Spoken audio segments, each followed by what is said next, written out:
It's time now for the best high school sports action from the WBCB Sports Network. Catch the best games from Bucks and Mercer County at WBCBsports.com and our Facebook page. Your home for high school sports is right here at WBCB 1490. 4 teams remain, and the top 4 seeds remain in the Mercer County Tournament. Here tonight from Veterans Park at Bob DeMeo Field, the semifinals. It's a doubleheader here on WBCB. A pleasant good evening, everybody. Mike Warren alongside the Mercer County Hall of Famer Rich Fisher. A pleasure as always to be with you all and excited for some more Mercer County Tournament baseball here on WBCB. No upsets in round number 1. The top 4 seeds remain, and Robbinsville and Hun face off first in our 2-game set here this afternoon and this evening on the WBCB Sports Network. Today's game is brought to you by the Mercer County Prosecutor's Office, Haldeman Ford Subaru, Kessel Dermatology, Revere Restaurant, the Capital Health System, Team Toyota, the New Jersey Education Association, the Trenton Thunder, the Italian People's Bakery, Hyundai of Trenton, the Trentonian, all proud to bring you today's coverage here on WBCB as we welcome Rich Fisher into our Trentonian pregame festivities. Fish, you have the Hun Raiders who are looking for revenge after losing a season ago to Allentown in the final, 1 game away from making that final game again, but they've got a tall task in front of them as they face the Ravens of Robbinsville, who themselves are looking to get the monkey off their back and make a run to the Mercer County Tournament Finals. Absolutely, Mike. Yeah, you got 2 very hungry teams, and they got here. They took different paths to get here. Hun, the 2nd seed, it took them 11 innings to beat Notre Dame 2-1, and 3rd-seeded Robbinsville had an easy time of it against Hopewell, 9-1. These teams haven't played since 2017 when Hun won 6-1 in the MCT first-round game. But you're right; these are both really hungry teams. I mean, Allentown's the next game. I'm confusing myself all game. I know Hun is looking for their 3rd straight trip to the finals, and yes, they lost to Allentown last year, beat Hamilton in 2022, and I'm sure the Raiders have quite a chip on their shoulder. You know, the CVC coaches voted to get rid of the Mercer County Tournament, get rid of the preps in the tournament. This is the last year for this kind of tournament. And some of these prep schools are not happy about it, so I know Hun would love to be the one to go out and make a prep school win the last tournament. So, you got that going, and they got the talent to do it. 5 Division I players, 4 more going either Division II or Division III on their roster. As we said at the quarterfinals, Ryan Greenstein drove in a run and pitched 7 outstanding innings as Hun's won 6 out of 7. They're led by Charles Batista's .409 average, but we said he's not in the lineup today, right? Correct. He's not. So we're not sure what's the deal with Batista. Other than that, Hun, it's still Hun's hitting .311 as a team. 5 other regulars are over 300. 2.57 ERA. Tonight they're going with left-hander Aiden Hefia. To me, it's a little bit of a surprise. This is the first time I'm seeing Hun all year. And Mike, you said you've seen Hefy, and he pitched pretty well. He's made 5 appearances, all in relief, totaling 7 innings, but he does have a single-season no-hitter. He hasn't allowed a hit in those 7 innings, and he's walked 5 and struck out 7. So we're going to see how they react to the pressure of the bright lights. Robbinsville, this is their first trip to the semifinals since 2016. So it doesn't seem like that. It seems like they've been around, been having success more than that. But they lost 1-0 to Steinert then, and they're looking to make their first finals appearance since beating Steinert for the title way back in 2011 when all you guys were just running around in grade school probably. In the quarterfinals, the bad news for Robbinsville is in the quarterfinals, Luke Billings, their Wake Forest-bound pitcher infielder, pulled a muscle legging out a hit, and he is not in the lineup today, so that just stinks. You got 2 of the best players on the team, on the respective teams, not in the game, so that's a little bit of a bummer. Well, Robbinsville's red hot. They started the season 4-4. They won 11 straight before losing to Ewing yesterday. They have a modest .261 team average. Matt Boss leads the way at .355 and 3 others are .333. But the Ravens are built on pitching. 1.94 ERA. They average over a strikeout per inning. And today they'll go with sophomore Tyler Bunnell. He's 4-1, 2.14 ERA, 41 Ks. I tell you what, Ray, the big difference, one of the big differences in this game is power. Hun has 43 extra base hits, including 6 triples, 8 home runs, 435 slug percentage. Ravens go station to station. They have 11 doubles. That's their only base hits. They only have a 282 slugging percentage. But they move runners around. They hit when it counts, as witnessed by an average of 6 runs per game. They also have 40. Hun has 45, so they can run too. So really, the key for Hun is if they can keep these Raiders or these Ravens off the base paths, they got to get hits. They got to string hits together to win games. So if they can sort of keep these guys from getting on, it sounds easy, it sounds simple, but that's kind of a key because Robbinsville doesn't have the chance for a guy to come up and belt one out to give them a run. So the more runners they have, the better. Hun can strike at any time. So keep the ball away, don't give them anything to hit, and good luck to everybody. That's about it. Starting lineups for tonight's game presented by the Trentonian. You miss any of today's action, remember you can read about it tomorrow in the Trentonian. First for the Robbinsville Ravens, Gavin Hopkins leads things off. He's in right field, followed by his brother Grayson Hopkins in left field, batting second. Noah Schwartz in center field bats third. Matt Boss, the designated hitter, and he will bat for the second baseman, Eddie Keating, this afternoon. He's in the 4th spot. Dylan Carmignani at first base, bats 5th. Hayden Perusic in the 6th spot, bats 6th, and over at third base, Johnny Fowler at shortstop in the 7th spot, batting 8th. Tyler Bunnell on the bump, and behind the dish, Chris Naperkowski in the 9th spot. Facing Aiden Heafy will remind you how the Hun, or introduce to you how the Hun Raiders line up defensively this afternoon. Antonio Destrobats in left field, John Rossman in center, and Mike Olander in right. In the infield, Tyler Tucker at third, Will Kramer at short, Nico Emacangelo at second, Ryan Greenstein, at first, Aiden Heafy on the mound, and EJ Balowitz behind the plate. An exciting afternoon for baseball. It's the 2 versus the 3 seed, the Hun Red Raiders, and the number 3 seed, Robbinsville Ravens. No, the Hun is just the Raiders, pal. Pennington was the Red Raiders, and then they changed their name. I wouldn't lie. Sure. But and then the Red Raiders changed their names, and the Hun Raiders. The Pennington Redhawks now.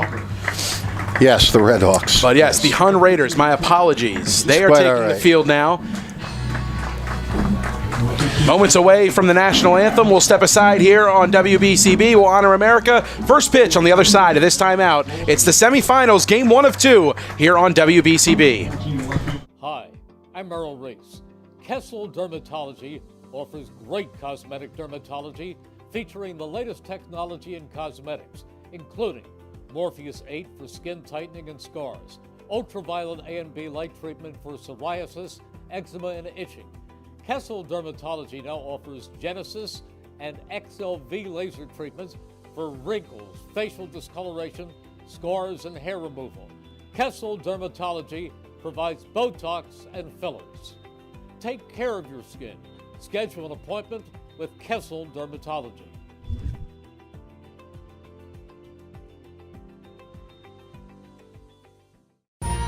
Capital Health's primary care network continues to grow, bringing its extensive option of locations to your neighborhood. Whether you're scheduling a wellness checkup or not feeling well, advanced medicine starts with a Capital Health primary care doctor at locations near you in Mercer, Bucks, and Burlington counties. To find a Capital Health primary care location that's convenient for you, visit capitalmedicalgroup.org. That's capitalmedicalgroup.org. This is Merrill Reese reminding you that Haldeman Ford Subaru on Route 33 in Hamilton Township is more than just a great place to purchase a new Ford Subaru or pre-owned car or truck. Their collision and service centers services all makes and models and specializes in fleet service. Haldeman's Collision Center is renowned for their work. It's a state-of-the-art facility, all insurance accepted, free estimates and loaner cars available, and one of the friendliest staffs around. From small dents to major repairs on any make or model, it's Haldeman Ford Subaru Collision Center, Route 33 in Hamilton Township. They're good! Hi, I'm Merrill Reese. Kessel Dermatology has a highly rated and award-winning dermatology team with over 130 years of collective clinical experience. They've been voted as the region's best dermatologist and doctor for 20 consecutive years. Over 1,500 five-star reviews from satisfied patients. Take care of your skin. Schedule an appointment with Kessel Dermatology.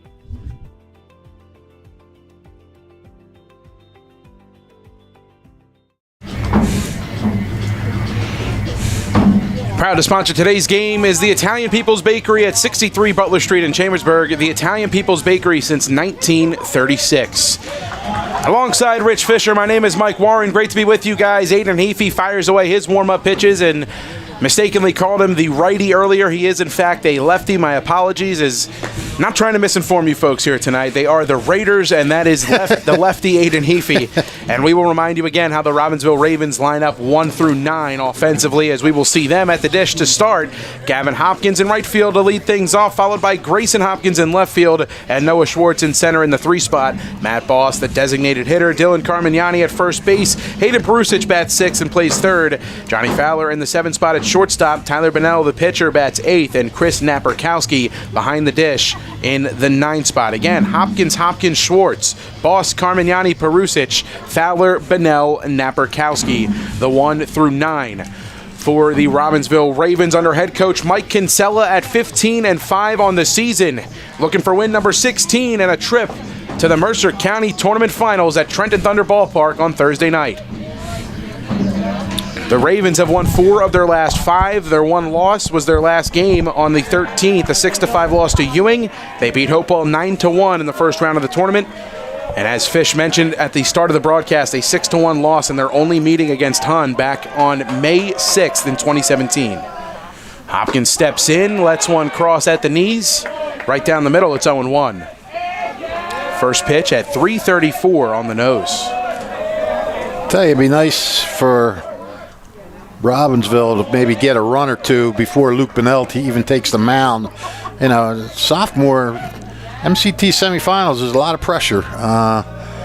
You know, but that kid's just an athlete. He's a really good basketball player. So sometimes just natural athletes are pretty good at handling pressure situations. After a first pitch strike, back-to-back balls in the dirt to Gavin Hopkins, finds himself ahead 2-1 against the lefty Aiden Heafy. Lefty-lefty matchup to start. The 2-1 offering, up and inside, almost got a piece of Hopkins. Good hitters count to him, 3 balls, 1 strike.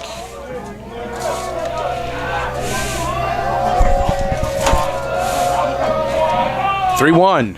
Off the hands, fouled back, and the count is full.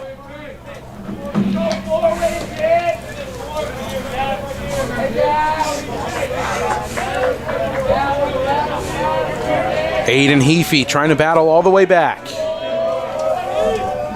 The 3-2 called, strike 3 at the knees. Well, that's a nice way to come back if you're the pitcher. Backwards K issued to Hopkins for the first out. This is Grayson Hopkins, the left fielder. Grayson, a senior. Gavin, a junior. From the right side, he steps in. First pitch to him, well up and outside, 1-0.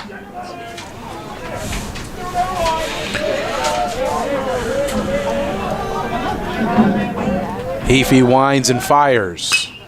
Lifted right side, not too deep. Shallow right field. Olander has it in his sights. He tracks it down. 2 away. 2 up, 2 down for Heafy. This is Noah Schwartz.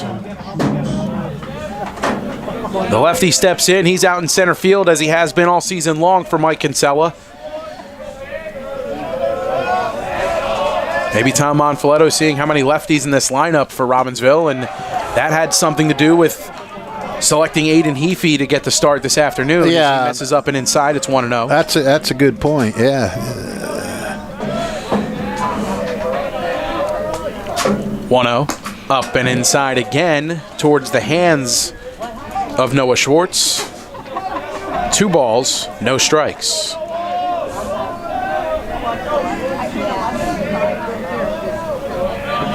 Heafy's 2-0. Swing and a miss. Elevated fastball. A little tardy was Schwartz. 2-1. The crew's all here with WBCB. Jordan Hirsch doing our camera work today. Gus Barber producing today's video stream. 2-1 off the hands, and that'll foul back and out of play. And we even got Andrew Myers here running the scoreboard. That's right, Andrew Myers. Mike, if you want to take a break, you can go out. We got 3 other play-by-play guys here. That is true. That can fit right in. 3 very good play-by-play guys with us here today. Swinging and missing at the elevated Hi, this is Mercer County Prosecutor. 2 Ks in the inning for Heafy. No runs, no hits, nobody left on. Hun Raiders, their first crack at it as we head to the home half of the first. It's the Mercer County Tournament semifinals, game 1 of 2, here on WBCB. Hi, this is Mercer County Prosecutor Angelo Honorfree, and I hope you're enjoying today's game. I'd like to commend today's students for participating in today's event. Being a part of extracurricular activities, whether it's an athletic event, marching in the band, or performing in the school play, or being on the debate team, is good for today's youth. And parents, stay involved in your children's activities and encourage them. An involved parent nurtures your children to accomplish great things. I'm proud to support the youth of Mercer County. This is Angelo Honorfree, your Mercer County prosecutor, and I hope you enjoyed today's game.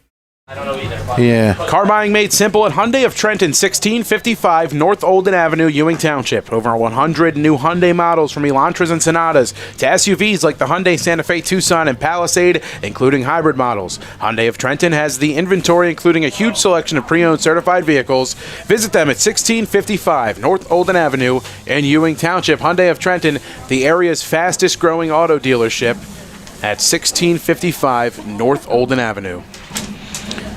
Well, first time today, we get to see Tyler Bunnell. He toes the rubber, the sophomore that has a lively fastball and a sub-3 ERA on the year.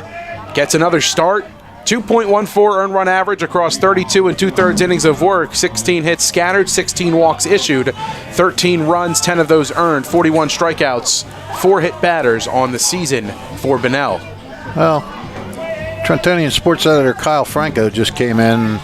He suggested maybe Batista is a post-grad. And I don't know. And has had on the roster graduation year 2024. Yeah, I don't believe he's a post-grad. He was a junior last year.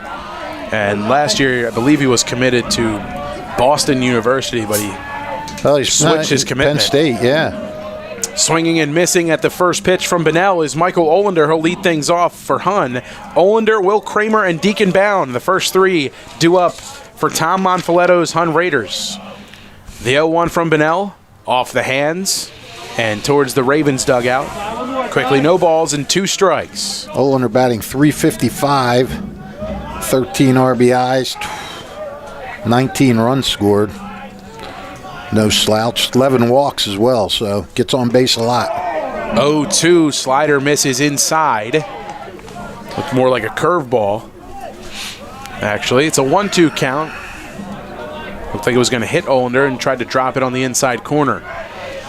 Olander's going to post-grad at Blair next year. 1-2, shot in the air down the right field line. It is a fair ball. Rolls almost to the wall, sliding and stopping it is Hopkins. The throw to second, a little bit late. It's a leadoff double for Michael Olander, and he starts the game off with a bang. It's a pretty good 2-strike hit in there, 1-2 count, and just sort of, didn't try to do anything too much with the ball. He just made contact. That's what you want to do when you're down on the count. Just get a piece of it and hit the ball where it's pitched. And that's exactly what Olander did. We got to speak with Michael Olander earlier this season when they faced Hun here, and he was the player of the game, a 4-for-4 game with 4 runs scored. Will Kramer stepping in and swinging at the first pitch, fouling it off. So first 2 batters swinging at the first pitches from Tyler Bunnell as he continues to fire away a lively fastball. Runner in scoring position in Olander. Kramer behind, no balls, 1 strike. The Raiders shortstop from the right side. Bunnell takes a peek at Olander. He's set at just below the letters. Here it comes. Curveball dropped in on the inside corner. No balls and 2 strikes to Kramer. Kramer not tearing the cover off the ball this year. He's hitting .250. But he is ticketed for Boston College. He's going to play up in BC next year. So time called by Kramer and granted. No balls, 2 strikes. Nobody out, a runner in scoring position for the Raiders. The pitch. Swung on and tipped into the mitt for the first out. Well, that's a disappointing at-bat for Hun because the one thing you want to do is get that runner on second over to third with just 1 out.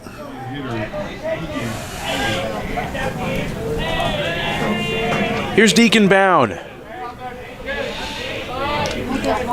The designated hitter, we've seen him behind the dish a decent amount in his Raider career. First pitch curveball, gets the inside corner again. That pitch, the command, is on so far for Tyler Bunnell. Yeah, he's been jumping ahead of hitters, that's for sure. You got to be careful with this guy, though. 340 average, 4 doubles, 4 homers. Make a mistake, he'll make you pay. A powerful bat. The DH for the Raiders, Deacon Bound behind 0-1. The pitch. Off the hands, jam shot to third. Tucker, or excuse me, that's Perusic, able to haul it in. I'm pretty impressed with the way Luke Bunnell has bounced back here.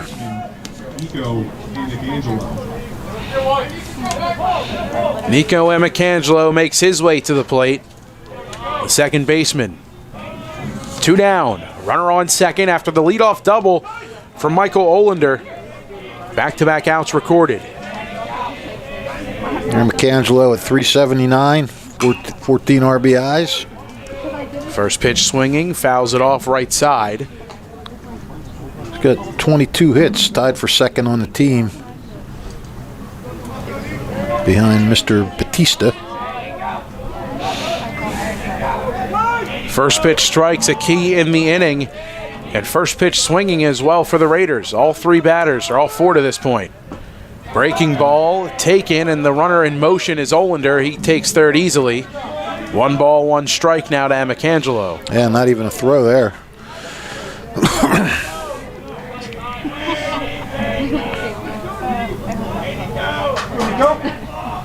1-1. Checked foul. Back behind home. Well, Emicangelo's driven in 14. He's got a ribby out there if he can get a hit. 1 ball and 2 strikes. 2 down. First run 90 feet away for the Raiders. Bunnell, he's ready. The 1-2. Hit him. Hit him, yeah. Curveball off the left arm of Emicangelo. Ball looked like a ping pong or a pinball going in there. It hit one guy, hit another guy. Emicangelo goes to first after being hit with the off-speed pitch from Bunnell. First and third, 2 down. Here's Tyler Tucker. Tucker out of Hamilton, New Jersey, the senior. A chance to do some damage. 2 aboard and 2 down. Home half of the first. And Tucker 259, driven in 14. He's got a double and a triple, so he's got some pop in his bat. Fastball at the knees on the inner third. A called strike 1 as Tucker was taking that time around.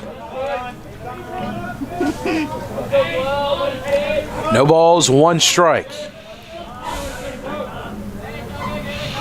Runner on the move, swing and a miss. Throw to second from Naperkowski is high. Here comes Olander, the plate of the plate. Safe is the call. Well, perfectly engineered double steal. High throw. Catcher made a high throw, and that gave, it was a kind of a long looping throw too. And that gave Olander the chance to take off and score. So well executed by Hun. Not sure if they got the tag on him, but Olander beat it either way. Able to get the left foot on home. He scores the first run of the afternoon. The Raiders lead 1-0. And Emicangelo on second. Well, and that's what you want to do when you start off the game start off the inning with a double. You really want to make sure that run gets home. And aggressive, even if you have to go unconventional ways sometimes. Yeah, aggressive base running there from Tom Monfiletto and telling Olander to be ready to steal. Slow roller, left side. Perusic throw in time to end the inning. 1 comes across on 1 hit and a man left on base. Hun takes an early lead. We're through one. The Mercer County Tournament semifinals continue here from Bob DeMayo Field at Veterans Park. New Jersey is home to the best public schools in the nation, and that didn't happen by accident. It's the result of parents, educators, and communities working together year after year to give our students a world-class education, no matter the challenge. Because parents and educators know that with a shared commitment to our public schools, our children can learn, grow, and thrive. And together, we can keep New Jersey's public schools the best in the nation. Don't forget, if you miss any of today's action, you can read all about it in tomorrow's edition of the Trentonian for your complete local and national news 7 days a week. It's the Trentonian or online at Trentonian.com, the only newspaper serving Bucks, Burlington, and Mercer County 7 days a week. It's the Trentonian. And baseball fans, New Jersey's baseball team, the Trenton Thunder, return for the 2024 season on Tuesday, June 4th. You can catch all the fun and excitement of a Thunder game throughout the summer. For ticket information, visit TrentonThunder.com or call 609-394-3300, 609-394-3300. Postgame firework nights Tuesday, Dollar Dog nights, and Pork Roll Fridays throughout the season. Trenton Thunder baseball, big league futures, major league fun. 4, 5, and 6 for Mike Kinsella's Ravens, trailing 1-0 through one. As the Raiders able to get their leadoff base runner home, Mike Olander started the inning off with a double. 2 outs recorded in a row by Bunnell and his defense, and able to aggressively run the base paths and a double steal to get Olander home. Yeah, it's funny. We always say, walks will kill you, or hit by pitches will kill you. And even though that hit by pitch didn't score, if it wasn't for that set up the double steal that got them the run. Matt Boss to lead things off, followed by Dylan Carmignani and Hayden Perusic. 1 ball, 1 strike to Boss. Hitting .355, swings and pops this one up. Shallow center field, motioning over is Rossman. He's under it, makes the catch. 1 down.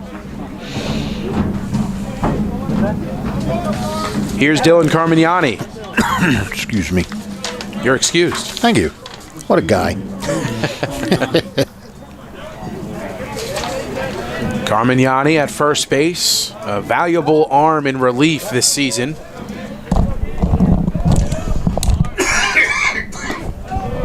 Fastball up and outside, 1-0.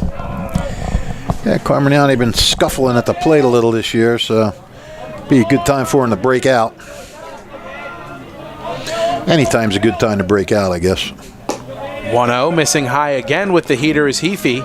2 balls, no strikes. Let's get it going.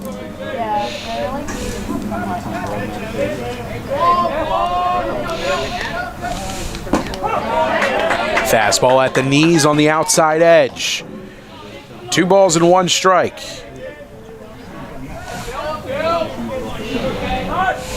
Time is called. Carmignani granted. Will step out and back in. Fans still filing in here at Veterans Park. Yeah, it's going to be a good crowd tonight, I'm sure, especially for that second game. Now a 3-1 count to Carmignani after another high fastball from Heafy. The lefty needs to battle back. The 3-1 gets the inside corner. A little bit more life on that fastball makes it a full count. 3 balls and 2 strikes. 1 away in the inning. The payoff pitch. Up and outside for ball 4. Yeah, he's been getting behind. Sooner or later, that's going to bite you. Consider him bit. Here's Hayden Perusic. First time we saw Perusic this season, or second time technically on the BCB slate, but the first time I saw him this season was our Italian People's Bakery player of the game when 6+ strong innings in a victory over Steinert at home, where he had a whole lot of run support. This one, shot in the air towards right. Olander has his sights on it, cruises under it. 2 away. Yeah, I was at that game with you. I remember that. That's right. Perusic did a really nice job. That was a nightmare day for Steinert. Good 2 day. away. Here's Johnny Fowler. Go ahead, Fish. Yeah, it's a good day for the Ravens that day. That's right. lot of hard-hit baseballs that day for the Ravens. Yep. I believe the final was 8-3 or 8-2. I have to double check. Something like that. It was. I thought it was 9-0 going into the. Then the Steiner got That's some right. runs late. It was one of those games where there was a chance for the mercy rule, Yeah. and we didn't get to see a mercy or get sent home early because Never. that happened to us so many times this season. Always. The 1-0 up and outside. Never 2 the balls. 10-run rule. Always close. That's right. 2 balls and no strikes to the Ravens shortstop Johnny Fowler. Played a lot of second base, and now that Billings is sidelined with the injury, shifts over to the other middle infield spot. 2-0, and the lefty will throw over to first to check on Carmignani. Yeah, talk about a token throw. There's a lollipop over there.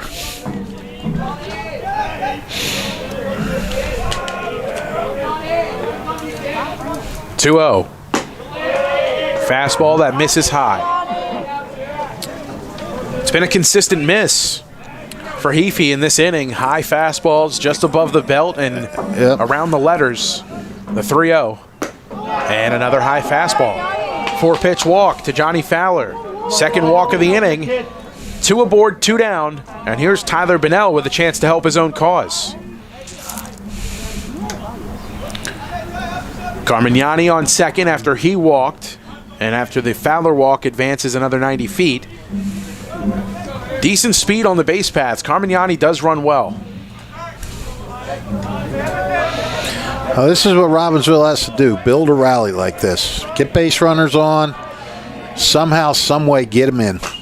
Bunnell, first pitch swinging, and he fouls that one off the netting. Behind, no balls and 1 strike. Bunnell would love to get this run in. He's got driven just 5 on the year. Be a good opportunity for him. 0-1, lifted in the air to left field, carrying a bit, but not too deep, and cruising in to make the catch. Antonio Destrabats to retire the side. 2 stranded for the Ravens as Heafy able to work out of a jam. No runs, no hits, 2 left aboard for Robbinsville. 1-0, Hun in front. We're on to the home half of the second in the Mercer County Tournament semifinals. Hi, I'm Merrill Reese. Most people diagnosed with skin cancer are not even aware of their cancer. It's important to get a complete skin checkup. Kessel Dermatology offers a vast array of surgical procedures, including Mohs surgery, plus other non-surgical options. Take care of your skin. Schedule an appointment with Kessel Dermatology.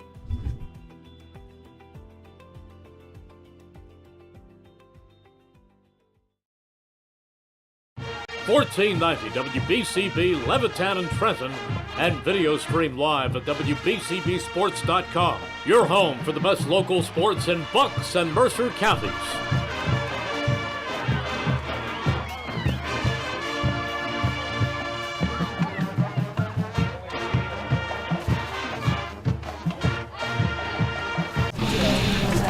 The Italian People's Bakery is proud to support high school sports on the WBCB Sports Network.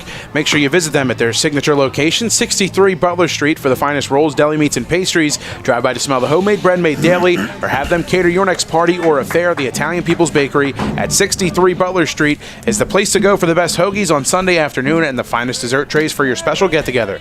Visit them once again, 63 Butler Street in Chambersburg. The Italian People's Bakery since 1936. Ask them if they deliver. We may need them between games. A 1-0 advantage in favor of the 2-seed Hun Raiders. The Mercer County Tournament semifinals continue here on WBCB. Alongside Rich Fisher, my name is Mike Warren. Great to be with you as always. E.J. Balowitz to lead things off in the home half of inning number 2 as he stares at a strike at the knees with the fastball from Bunnell. It's 0-1 to E.J. Balowitz. And Balowitz will play at Stevens Tech next year, up North Jersey. 1 ball, 1 strike, off speed, missing a bit high. He's hitting well this year. 319, 426 slugging percentage. A couple doubles, home run. Bunnell's 1-1. Heater just missed below the knees. 2-1. Well, Bunnell worked ahead most of that first inning. 2-1 to Balowitz. Swung on, pulled right side and through into right field for a base hit. Second. A worm burner that snuck right in between the hole on the right side of the infield between first and second. Yep. Balowitz got good wood on it, and TJ Francis will come into courtesy run for him. The catcher getting some courtesy running. Well, once again, Hun has its leadoff man on. First time it was a double, now a single. See if they can get this guy home. Here's Ryan Greenstein, the first baseman. Move over to check on Francis. He's back in time. Greenstein, 6 feet, 185 pounds, senior. Senior out of Skillman. He's going to College of New Jersey to play next year. This is just like a college lineup 1 year early. Definitely is. 1 ball, no strikes to Greenstein. Bennell throws over to check on Francis. Carmignani quickly fires it back.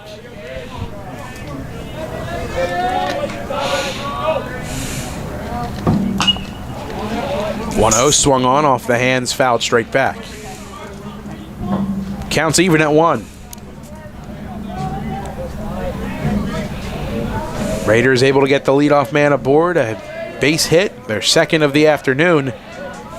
Off the bat of E.J. Balowitz. Now T.J. Francis over at first, and paying a decent amount of attention to him is Tyler Bennell. That was a quick move.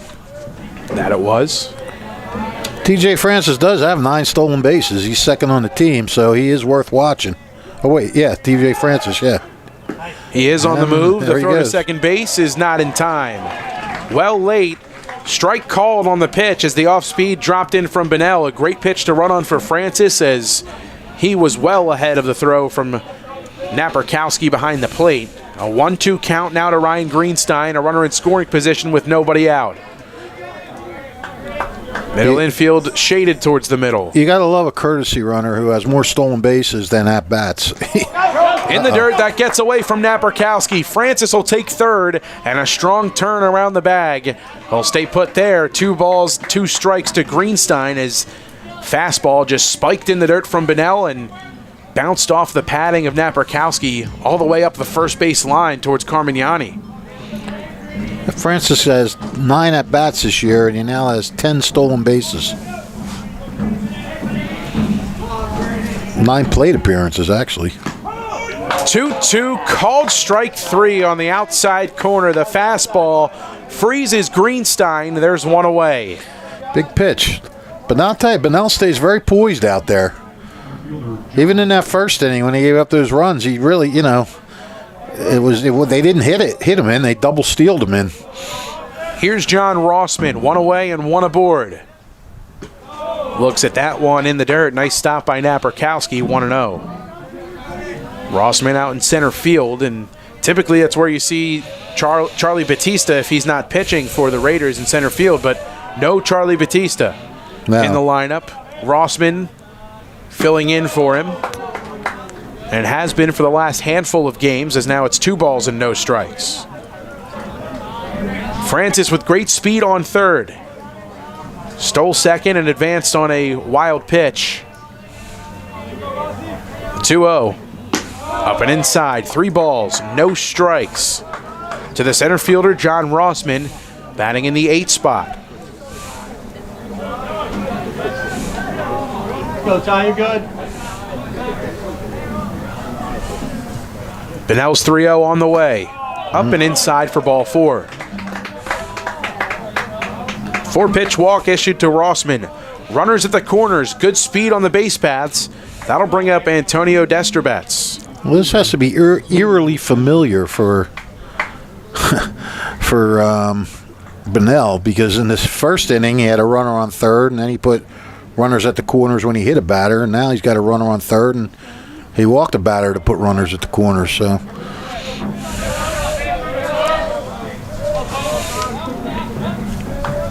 Rossman gets his lead off the first base bag. Francis off of third. The lefty Antonio Destrobets waiting. Runner on the move in Rossman. Called strike on the outside corner. No throwdown as Naperkowski pump fake to second and then looked the runner back to third, and Francis. I was just going to say, I don't know if he's much of a threat to run. He doesn't have a steal all year, but first pitch, boom. Two in scoring position. No balls and one strike to Destrobats. One down. Breaking ball gets the zone. Tied up Destrobats. Couldn't decide if he wanted to offer or not. Called strike the result. It's 0-2. Destrobats a Mercer guy out of Ewing. The 0-2. Curveball just didn't come back down. 1 ball and 2 strikes to Destrobats.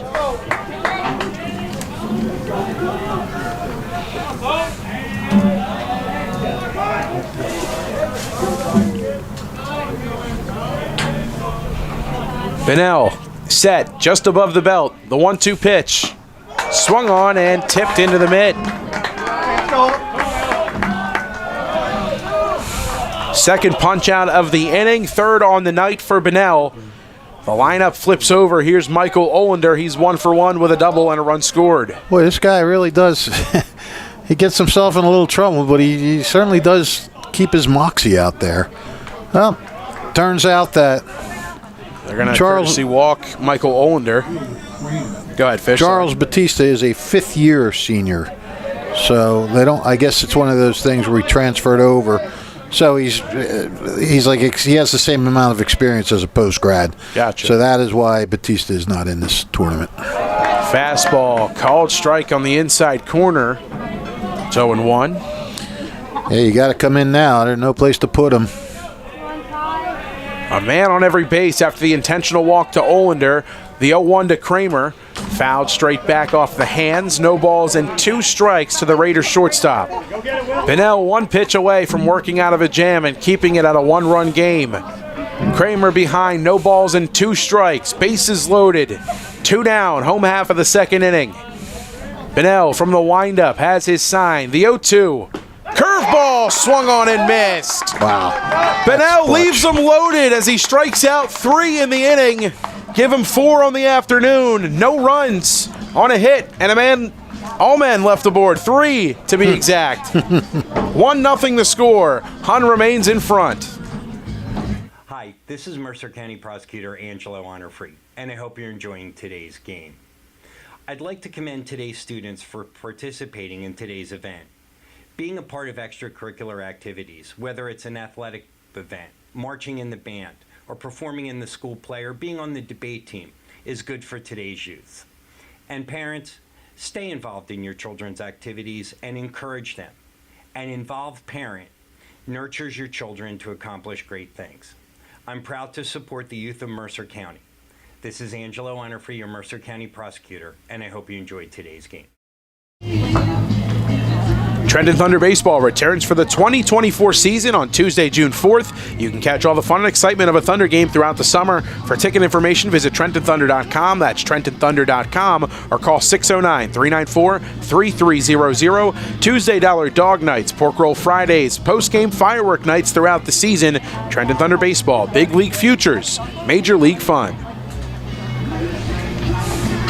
Top of the 3rd. A 1-0 ball game, and game 1 of 2 tonight here on WBCB. The Mercer County Tournament semifinals continue. 2 versus 3. The Hun Raiders, the 2 seed, against the 3 seed Robbinsville Ravens. 9-1-2 for Mike Kinsella's Ravens to start the 3rd. Chris Naperkowski, Gavin Hopkins, and Grayson Hopkins as the right-hander. Naperkowski steps into the box. Facing the lefty and Heafy, missing up and outside 1-0. Be interesting to see if Luke Bennell's pitching there gives his team a lift, and maybe they. You mean Tyler Bennell? Tyler Bennell, yeah. Who did I say? Luke. I confuse him and Luke Billings. I've done that before. Basketball broadcasts. I think I even did it in print one time. 1 ball, 1 strike to Naperkowski as he goes chasing in the dirt. Yes. Missing just low and inside. 2-1 now.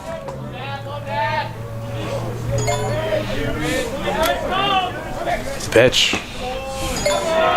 Low. 3 balls, 1 strike.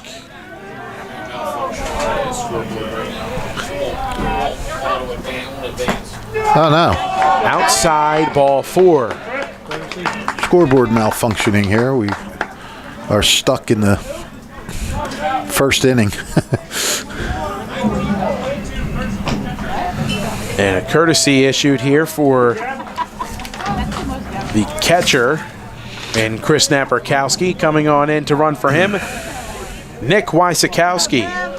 Well, that's something you don't want to do. You don't want to walk the bottom of the lineup in this Robbinsville lineup. A lot of these guys they've been scuffling this season, but the top of this lineup has been solid. So you don't want to give them a free runner, and then you turn the lineup over to the top of, to these good hitters. Leadoff man Gavin Hopkins steps in for the second time today. He's 0 for 1 with a backwards K to his line, and he's behind 0-1. He came in hitting .333. Shows bunt, gets it down, first base side. It's a beauty. Turning and flipping to first is Greenstein. Successful sacrifice attempt off the bat of Gavin Hopkins. Well executed. And again, this is Robbinsville's game. They got to get a guy on and move him over and then figure out a way to get him in. One down. This is Grayson Hopkins, 0 for 1. He flew out to Michael Olander his first time up. Heafy from the stretch with a runner in scoring position. Wysakowski gets his lead. Time is called by Grayson Hopkins.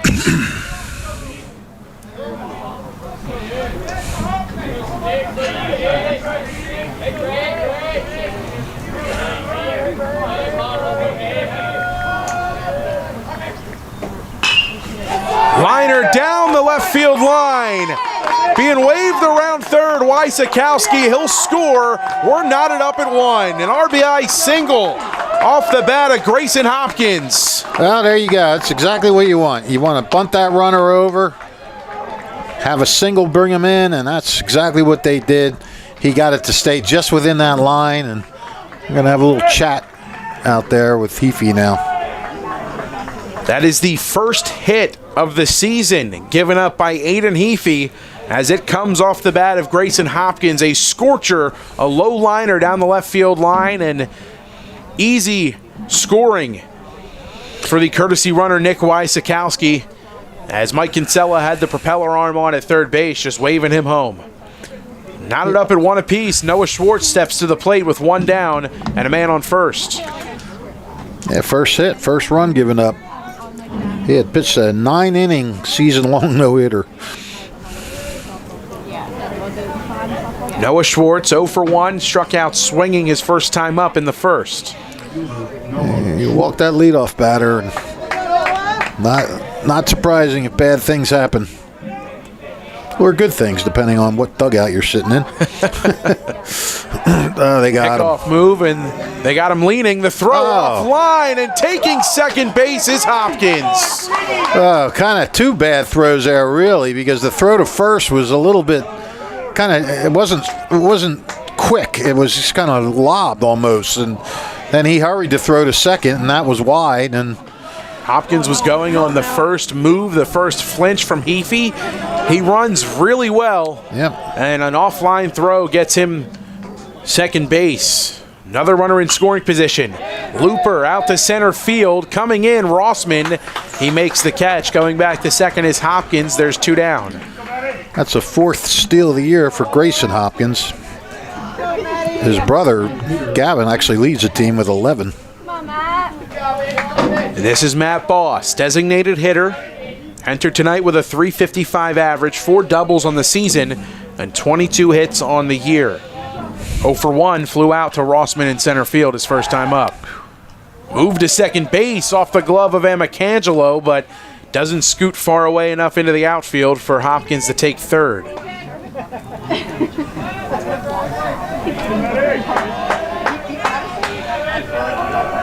It's got to be disheartening. You have a guy picked off and don't get him out. Breaking ball dropped in for a called strike 1.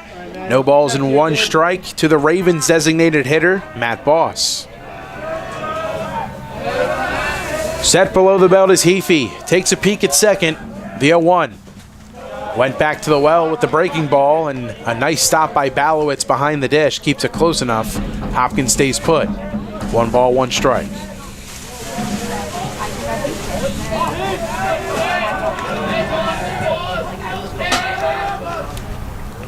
1-1, rolled over left side, but pulled foul.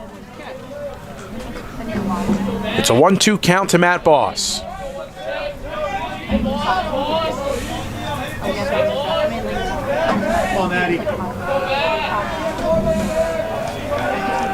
Runner on second.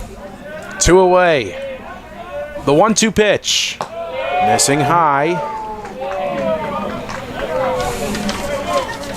Deuces Wild on the scoreboard. 2 balls, 2 strikes. 2 away. Top of the third. 1 across in the inning for the Ravens. Knotted up at 1 apiece. The 2-2 pitch. Ooh. Off the plate with the breaking ball, and the count now full.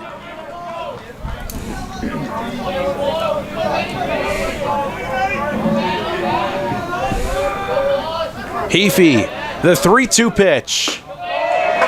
Missing high with the fastball. Ball 4. Well, the Ravens keep the pressure on.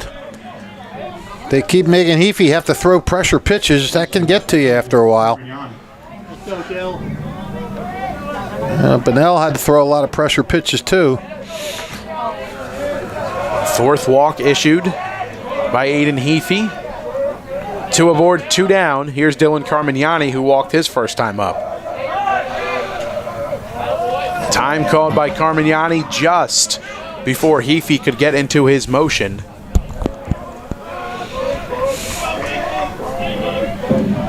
Still awaiting the first pitch. Carmignani, here it comes. Breaking ball dropped in on the outer third, 0-1. Yeah, just caught the corner on that one.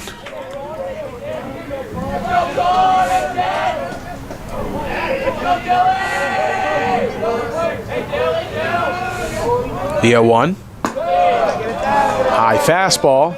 Count even. 1 ball, 1 strike. Kramer trying to keep Hopkins close at second.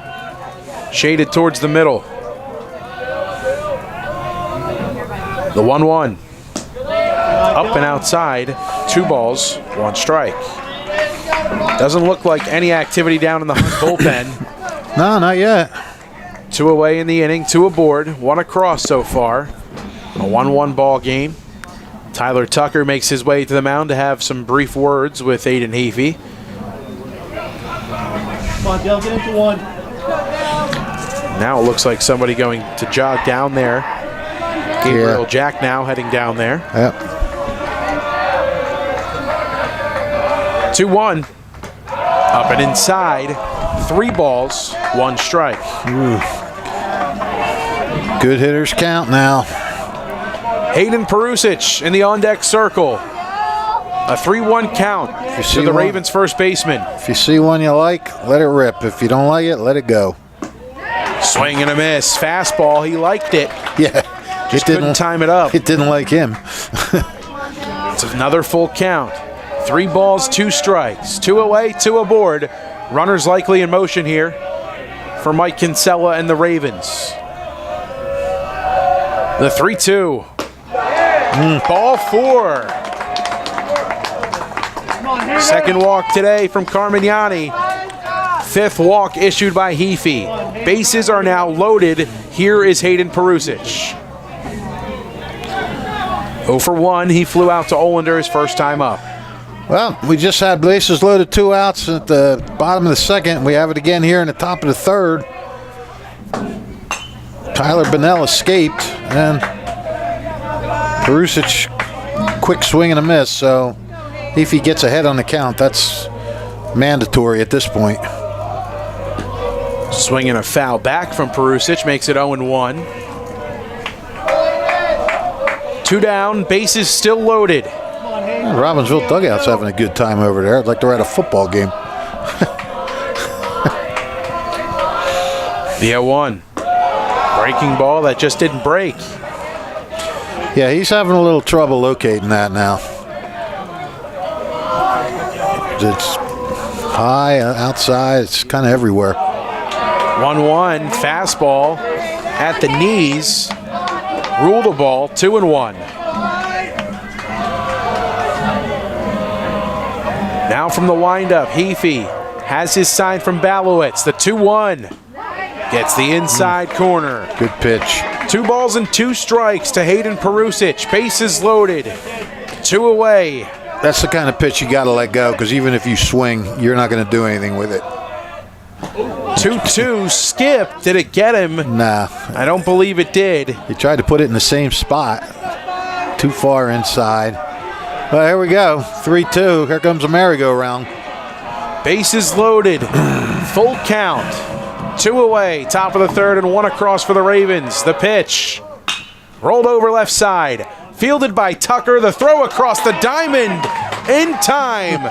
The Ravens leave them loaded, but they get 1 across, all tied up at 1 apiece. We're on to the home half of the third, the Mercer County Tournament semifinals from Bob DeMayo Field at Veterans Park on WBCB. New Jersey is home to the best public schools in the nation, and that didn't happen by accident. It's the result of parents, educators, and communities working together year after year to give our students a world-class education, no matter the challenge. Because parents and educators know that with a shared commitment to our public schools, our children can learn, grow, and thrive. And together, we can keep New Jersey's public schools the best in the nation. Proud to sponsor tonight's game on WBCB, the Italian People's Bakery at 63 Butler Street in Chambersburg. Since 1936, you can get the best hoagies, finest dessert trays, and the best baked bread made daily from the Italian People's Bakery at 63 Butler Street in Chambersburg. The Italian People's Bakery since 1936. Home half of the third inning, 1 run apiece. And for the Raiders, 3, 4, and 5 due up this time around. Deacon Bound, Nico Emicangelo, and Tyler Tucker for the Hun Raiders. Bound to get things going. The DH tonight popped up to third base his first time up. A jam shot off the hands that found Perusic at third. Down 0 for 1. Knotted up in 1 apiece alongside Rich Fisher. My name is Mike Warren. Jordan Hirsch doing our camera work tonight, along with Gus Barber producing today's stream. Liner left side and through on the ground into left field for a hit. Third straight inning now. The Raiders put the first man on. I'll tell you what, though, Mike, are we seeing some clutch pitching by 2 young pitchers, both sophomores, and bases loaded, 2 outs. They get the outs both times, and Heafy on a 3-2 pitch. That's ice water in the veins. It's been impressive to see both of these guys as you mentioned, they've gotten themselves into some tough spots, but they've worked their ways out of it for the time being. And Emicangelo stares at a breaking ball that looked good but misses. It's 1 ball and no strikes to the Hun second baseman. Emicangelo hit by a pitch, stole a base in the first, was stranded. Inching off first is Bound. 1-0. Shot right side over the glove of Carmignani and down the right field line. Being waved around second, heading for third is Bound. A strong throw well over the glove of Perusic to the track and on second base. Standing, Nico Emicangelo, 2 aboard, and nobody out for the Raiders. Yeah, that was ill-advised. You had no shot at getting Deacon Bound, and that throw should have gone into second. And, at least keep the force, the double play in order. Now you got second and third. It's tougher situation. Back-to-back base hits to start the home half of the third inning for Hun. Here's Tyler Tucker, 0 for 1, grounded out to Perusic at third. Hun's making that right field line work for him. That's 2 they dropped down there just inside the line. Fastball at the knees, right down the chute, 0-1.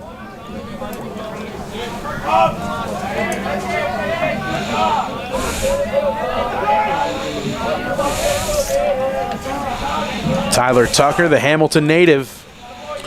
Yeah, Deacon Bound from Hamilton too. So I'm sure they've had some games in this park over the years. If you play baseball in Hamilton, no matter who it's with, you're here sooner or later. 0-1 swinging is Tucker. He gets a piece and sends it well out of the field of play. Now in an 0-2 hole is Tyler Tucker. 2 aboard, nobody out, after back-to-back base hits to start the inning. Runners at second and third. No balls, 2 strikes to Tucker. Bunnell kicks and deals. Sounded like it got a piece of him, but maybe not. 1 ball and 2 strikes. Let's go, tucks in, head, let's go.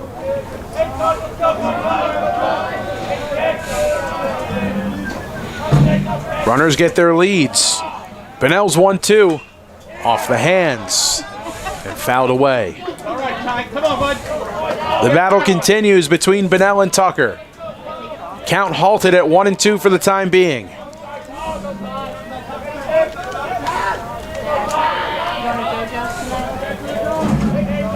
Long look in from Bunnell, working from the stretch. Gets the sign from Napierkowski, and Tucker calls time. Let's go, tuck. See him, head, let's go.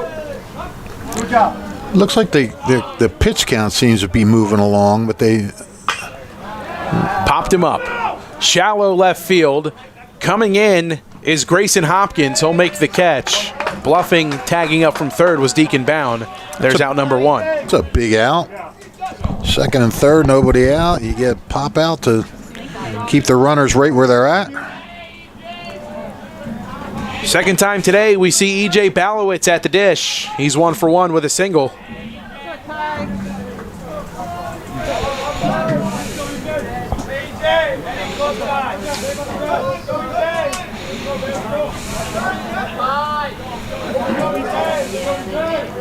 Keating at second base. He's shaded well towards the right side of the infield. I'm sure Bunnell's stepping off there. Maybe they're not straight on his signals here.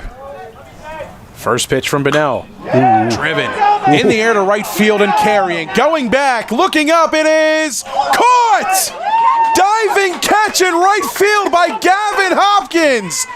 The throw to third, not in time.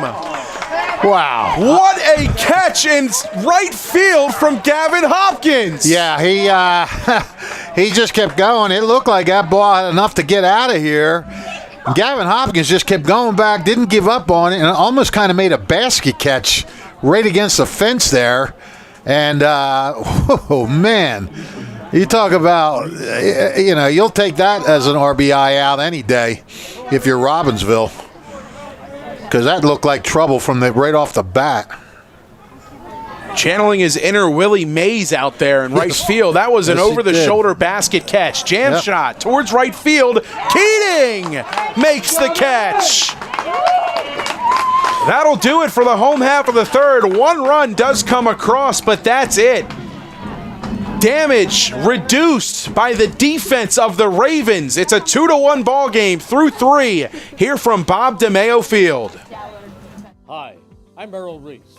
Most people diagnosed with skin cancer are not even aware of their cancer. It's important to get a complete skin checkup. Kessel Dermatology offers a vast array of surgical procedures, including Mohs surgery, plus other non-surgical options. Take care of your skin. Schedule an appointment with Kessel Dermatology.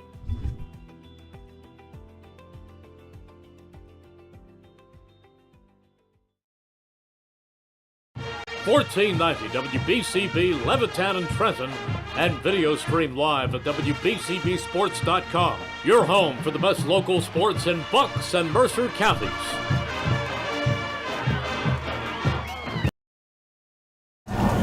Don't forget, if you miss any of today's action, you can read all about it in tomorrow's edition of the Trentonian. For your complete local and national news 7 days a week, it's the Trentonian or online at Trentonian.com. The only newspaper serving Bucks, Burlington, and Mercer County 7 days a week, it's the Trentonian. Well, the Trentonian, you'll definitely find your recap in tomorrow, but you might even see the recap of that catch from Gavin Hopkins on tomorrow's edition of Sports Center. We're going to have to clip that video and send that down to Bristol, Connecticut. That's about as good of a catch as you're going to see in this sport at any level. Yeah, I mean, it really was. I mean, and just the fact he didn't give up on it. I mean, a lot of guys might have just said, all right, I'm going to hold up, and I think it's going to go out, and if it doesn't, I'm going to play the carom off the fence and get it in. And Hopkins just said, no, I'm going to catch it, and he did, and that was fantastic. Gus Barber just showing me the replay on his phone And yeah, Jordan Hirsch, a Well, let me see tremendous that. I would job like on to the see camera that. work. Go, Johnny, get it go. Great job by Jordan Hirsch capturing that, shooting it through a fence and through a wire. The netting behind home plate.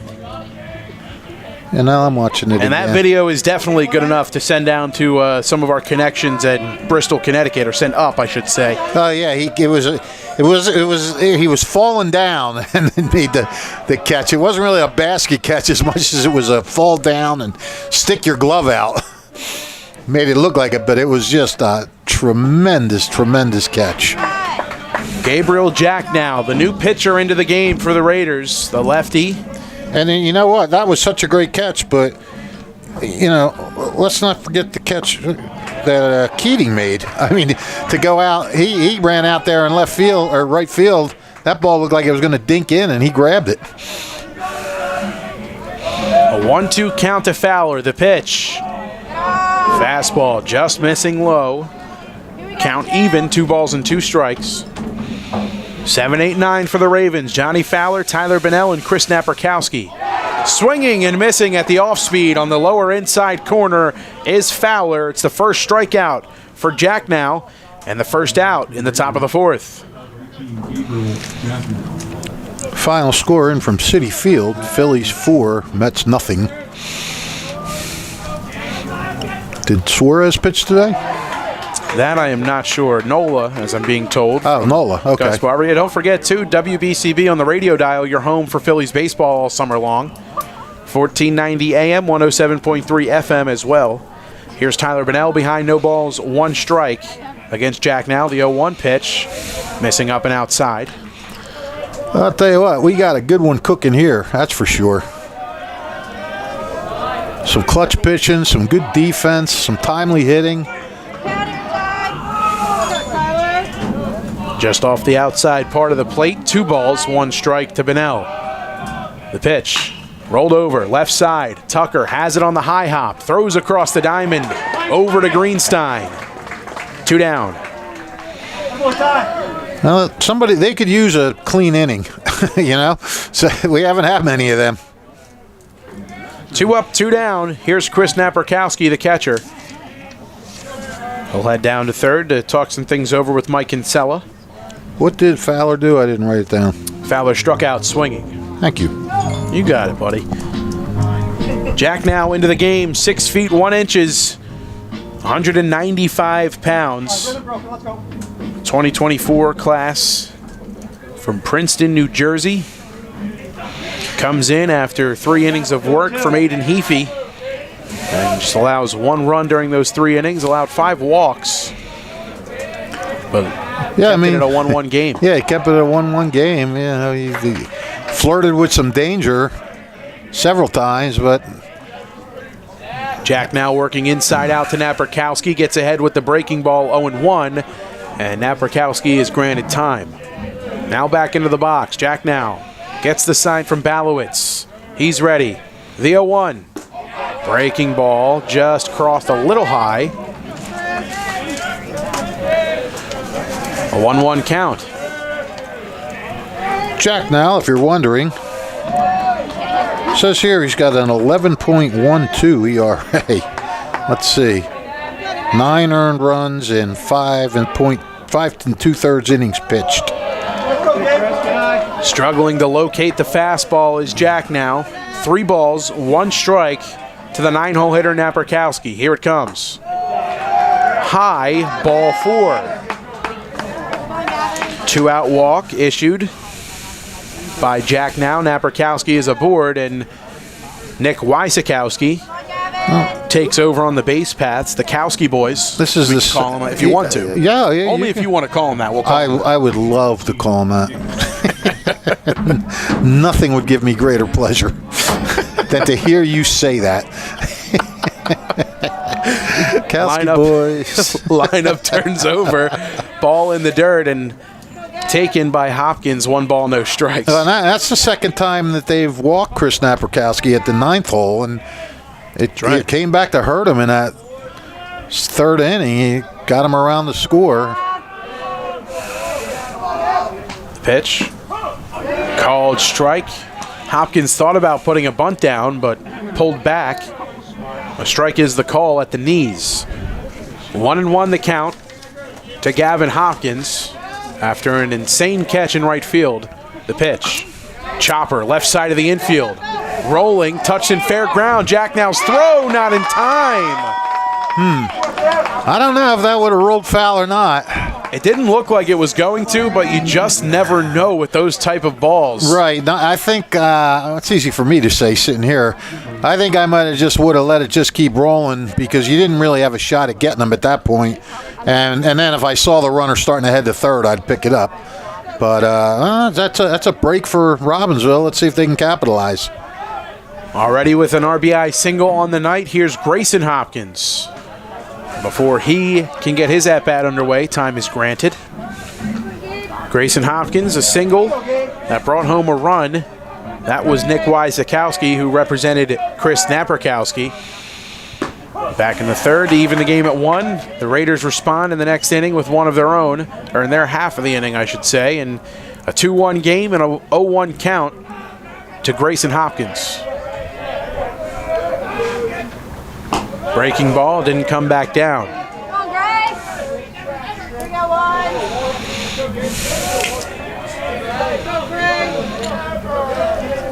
Again, Robbinsville need to take advantage of their chances, and they've done that a lot this year. That's why they're 15-5. But now you got the top of the order. You got your 300 hitters all batting at the top of the order. Maybe a little 2-out rally here. 2 aboard and 2 down, the 1-1. Stopped in the dirt. Good pick by Balowitz behind the dish. 2 balls and 1 strike to Grayson Hopkins, who's 1 for 2 with an RBI single.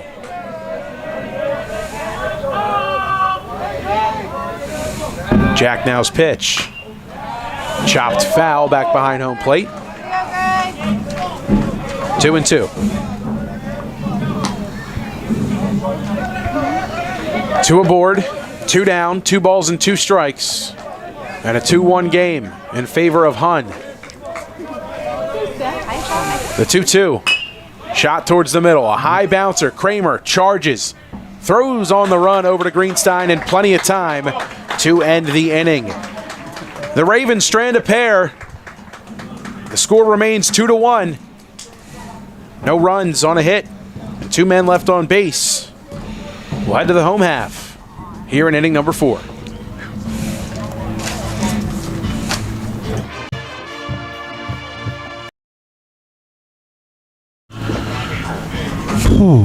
This is Merrill Reese reminding you that Haldeman Ford Subaru on Route 33 in Hamilton Township is more than just a great place to purchase a new Ford Subaru or pre-owned car or truck. Their collision and service centers services all makes and models and specializes in fleet service. Haldeman's Collision Center is renowned for their work. It's a state-of-the-art facility, all insurance accepted, free estimates and loaner cars available, and one of the friendliest staffs around. From small dents to major repairs on any make or model, it's Haldeman Ford Subaru Collision Center, Route 33 in Hamilton Township. They're good! Hi, I'm Merrill Reese. Kessel Dermatology has a highly rated and award-winning dermatology team with over 130 years of collective clinical experience. They've been voted as the region's best dermatologist and doctor for 20 consecutive years. Trenton Thunder Baseball returns for the 2024 season on Tuesday, June 4th. Catch all the fun and excitement of a Thunder home game throughout the summer. For ticket information, visit TrentonThunder.com. That's TrentonThunder.com or call 609-394-3300. Dollar Dog Nights on Tuesdays, Pork Roll Fridays, and post-game fireworks throughout the season. Trenton Thunder Baseball, Big League Futures, Major League Fun. Well, I'll tell you what, Mike, Robbinsville has left 7 on base in the last 3 innings, and they can't do that. They've got to get their base runners home, in. 8-9-1 for the Hun School. John Rossman to get things going. He's ahead 1-0. Benell winds and fires. Swing and a miss. Late 1-1. Tardy on the fastball was Rossman.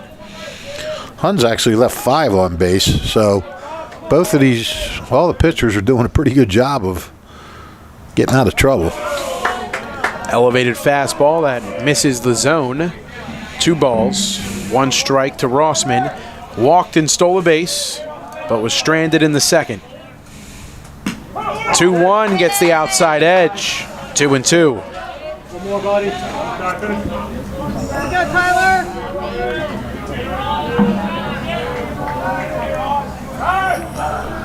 Bunnell, just as he started his windup, time granted. I don't think that the scoreboard is right for the pitch count, do you? I think Bunnell has to have more than 49, doesn't he? Swing and a miss. Swing and a miss. Set down on strikes is Rossman. 5th strikeout for Tyler Bunnell. Yep. Well, no, they're going with it. They said 50, so. Well, I guess what? We're in the 5th. Right now, it's only averaging out to like 12 pitches an inning. I don't think he's got 12 pitches an inning, do you? With all these base runners? I don't know. I mean, there's deep counts. Yeah, there's been definitely a fair share of deep counts, but you think about the first inning, a lot of first pitch swinging, a lot of 1-2 counts in that first inning. Yeah. Woo. Not too many foul balls. Yeah, I mean, it could be right. It just doesn't seem right. But. Right. Well, Antonio Desterbat steps into the box second time today. He struck out swinging his first time up in the second. Stares at a breaking ball that finds the outside part of the plate, 0-1. Working inside out is Bunnell to Desterbat's. The 0-1 offering. Fastball just below the knees. Ruled a ball. 1-1.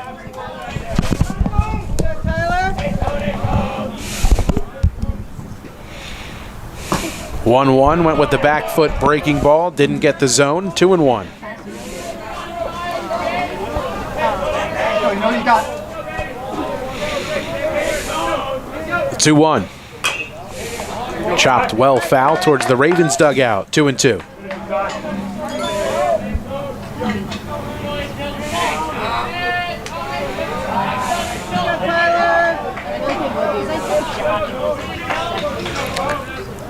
Bunnell, the 2-2.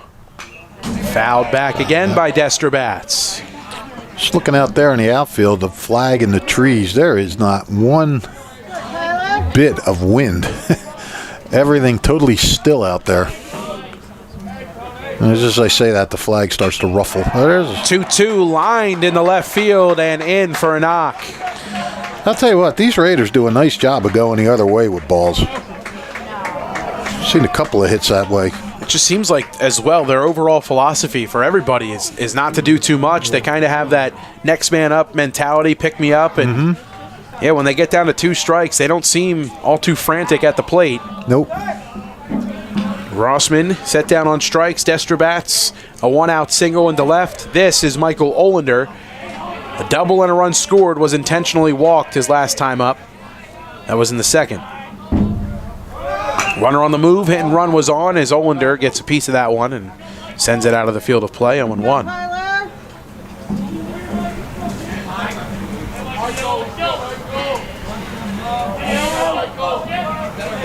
Desterbatz out in left field and on first base after his 2-strike base hit. He was in motion on that last pitch. We'll see how aggressive Tom Monfiletto wants to be again here. And back is Desterbatz.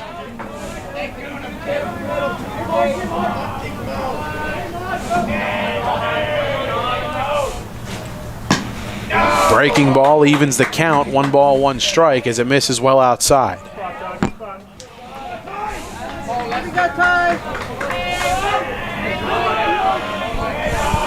Bunnell set the 1-1.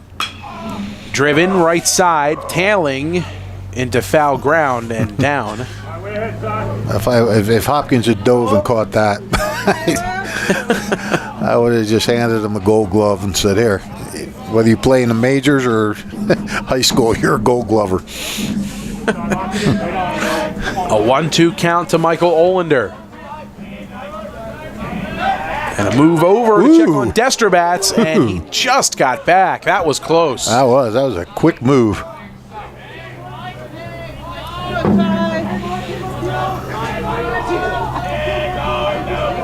1 ball, 2 strikes to Olander, the leadoff man. In this lineup for the Hun Raiders, a 1-2 count. 1 out and a man on first. Jordan looks like he's got his ring gear in hand down there. The 1-2. Off the hands, back to the mound. Bennell to second. Able to get the lead runner, a high throw, but coming back down and tagging the bag with his foot was Johnny Fowler. Yeah, and he got back down. His foot got back down on that bag just in time. Just in time to beat Desterbats, retired on the 1-6 fielder's choice. 2 away in the inning. 1 aboard in Olander. Here's Will Kramer. Gus is looking out the window. All kinds of stuff going on here.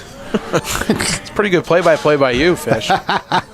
Yeah, you do the game. I'll do the BCB crew.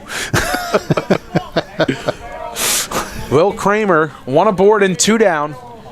0 for 2 with a couple of swinging strikeouts. Bennell's first pitch to him. Swung on and fouled out of play.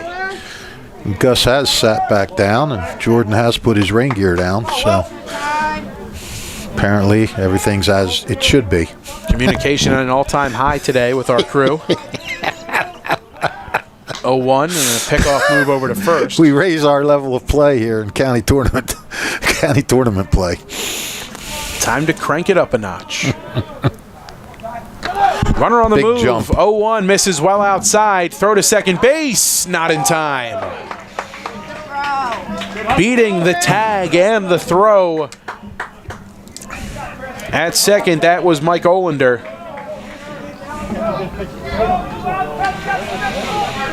All right, well, Hun's got A 1-1 another count to Kramer now. duck out there in scoring position.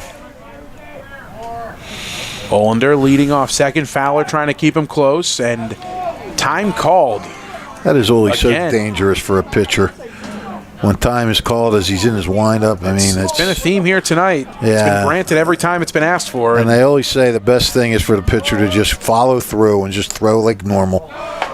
Because if you come to a jerking halt, Right. who knows what you can do to that elbow, shoulder, anything. Ball in the dirt. 2-1 the count to Kramer.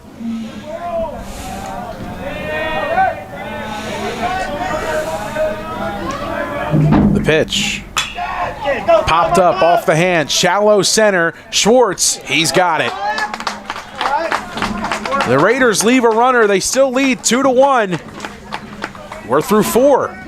Here from Veterans Park at Bob DeMeo Field, the Mercer County Tournament semifinals continues here on WBCB. Hi, this is Mercer County Prosecutor Angelo Honorfree, and I hope you're enjoying today's game. I'd like to commend today's students for participating in today's event. Being a part of extracurricular activities, whether it's an athletic event, marching in the band, or performing in the school play, or being on the debate team, is good for today's youth. And parents, stay involved in your children's activities and encourage them. An involved parent nurtures your children to accomplish great things. I'm proud to support the youth of Mercer County. This is Angelo Honorfree, your Mercer County prosecutor, and I hope you enjoyed today's game. New Jersey is home to the best public schools in the nation. And that didn't happen by accident. It's the result of parents, educators, and communities working together year after year to give our students a world-class education, no matter the challenge. Because parents and educators know that with a shared commitment to our public schools, our children can learn, grow, and thrive. And together, we can keep New Jersey's public schools the best in the nation. Hi, I'm Merrill Reese. Most people diagnosed with skin cancer are not even aware of their cancer. It's important to get a complete skin checkup. Kessel Dermatology offers a vast array of surgical procedures.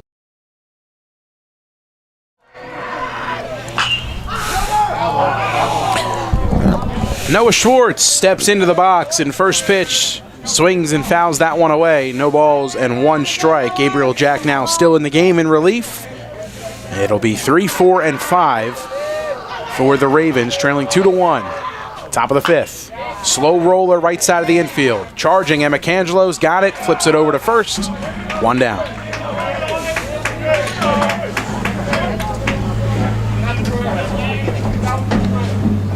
Welcome back, Gus.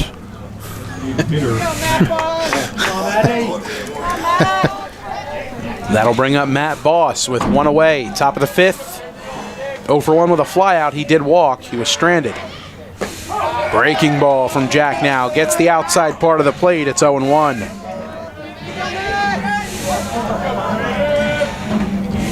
The pitch. Up and outside.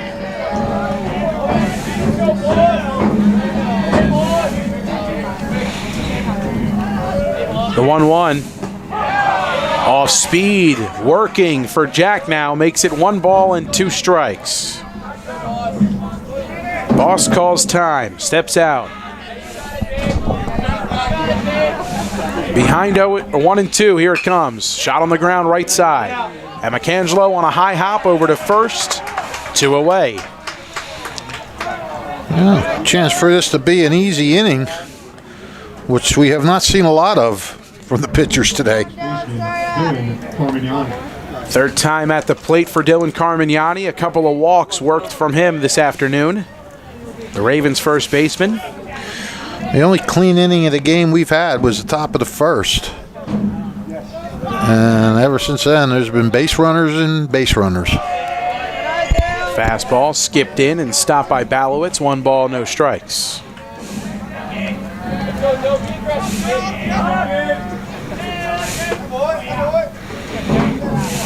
Something in the eye of Carmignani, potentially. He calls time. Back in the box. The 1-0. Check. He went around, according to the first base umpire. 1-1, the count to Carmignani.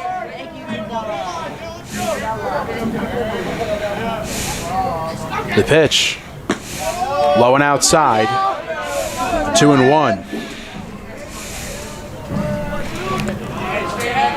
Very overcast here.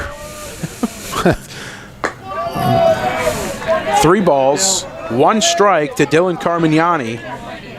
Third straight time he's worked a 3-ball count today. Yep. The pitch. Swing and a foul back, and the count is now full. Very overcast, but we are going to hope that nothing happens. Right, Whitey? No rain today? All right. Groundskeeper Steve White says we will get it in. 3-2 misses, low and outside. It's a 2-out walk worked by Carmignani. 3rd walk on his line today. Yeah, that's a heck of an on-base percentage. 1,000. Him and Naprikoski. Between the two of them, they're 5 for 5 with 5 walks.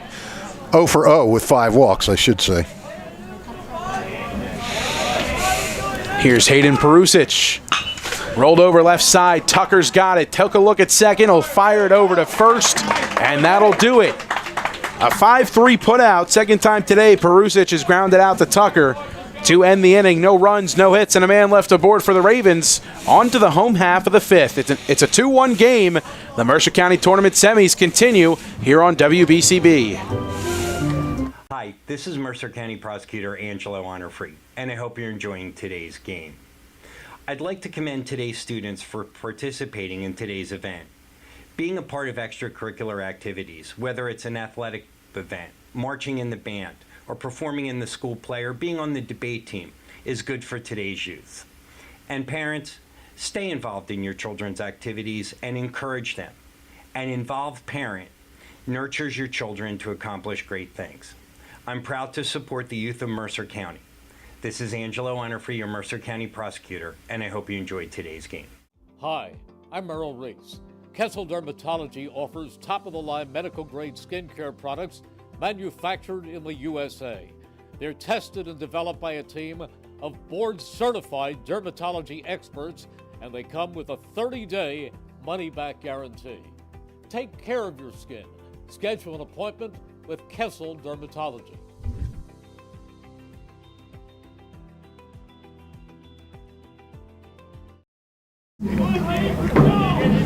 3, 4, and 5 for the Raiders of the Hun School of Princeton in a 2-1 ball game. Home half of the 5th inning. Hun in front by a run. Tyler Bunnell remains in the game for Robbinsville as he will begin his 5th inning of work. Deacon Bound, Nico Emicangelo, and Tyler Tucker, the 3 due up in the 5th. A lot of good hitters up this inning. Deacon Bound, he's Bucknell bound next year, so he'll be playing in the Patriot League. Joining his former teammate, Michael Cheravallo. That's right. Bucknell now, and behind is Deacon Bound 0-1. Breaking ball dropped in by Bunnell. Cheravallo hitting home runs out there, too, like he did at Hun? I believe so. That kid could smoke a ball. Yes, he could. 1 ball, 1 strike to Bound as he spits on one well inside. Bunnell takes a long look into Napierkowski. He's got his sign into the windup and the 1-1 pitch. Inside with the breaking ball, 2-1.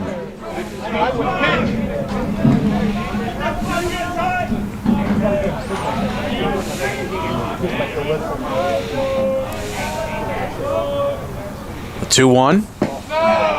Low with the fastball. 3 balls, 1 strike to Deacon Bound. And it's been a popular approach today from Bunnell to Bound. It's that inside-out approach, breaking balls to start, fastballs on the backside of the at-bat. The 3-1. A high fly ball trending towards foul ground and well out of the field of play. Trending towards foul ground. I like that. Thanks, Fish. No, anytime. I try. It's all about the trend, buddy. The count is now full to Deacon Bound. 3 balls, 2 strikes. Bunnell ready. The payoff pitch. Up and inside with the breaking ball for ball 4. Second time today, Bounds reached base. This time via the walk. Here's Nico Emicangelo. He's 1 for 1. He was hit by a pitch and has a stolen base to his line. It's the 4th time today that Hun has gotten its leadoff runner on. You really don't want to be getting into that kind of a pattern. First pitch, up and inside. Emicangelo saying it got his hand. Now the umpires are going to meet.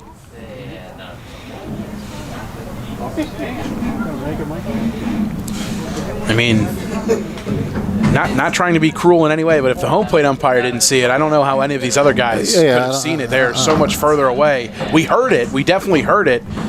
I mean, there was a clear deflection before the ball entered the mid of Napierkowski behind the plate. Right. But whether it hit the bat knob or the hand of Emicangelo, he didn't react as if it hurt him, but he did signal right away to the home plate umpire, that was my hand.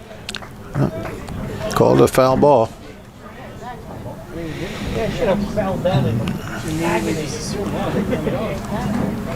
Tom Monfiletto getting the explanation. All right, here we go. Come on. So a foul ball is the result.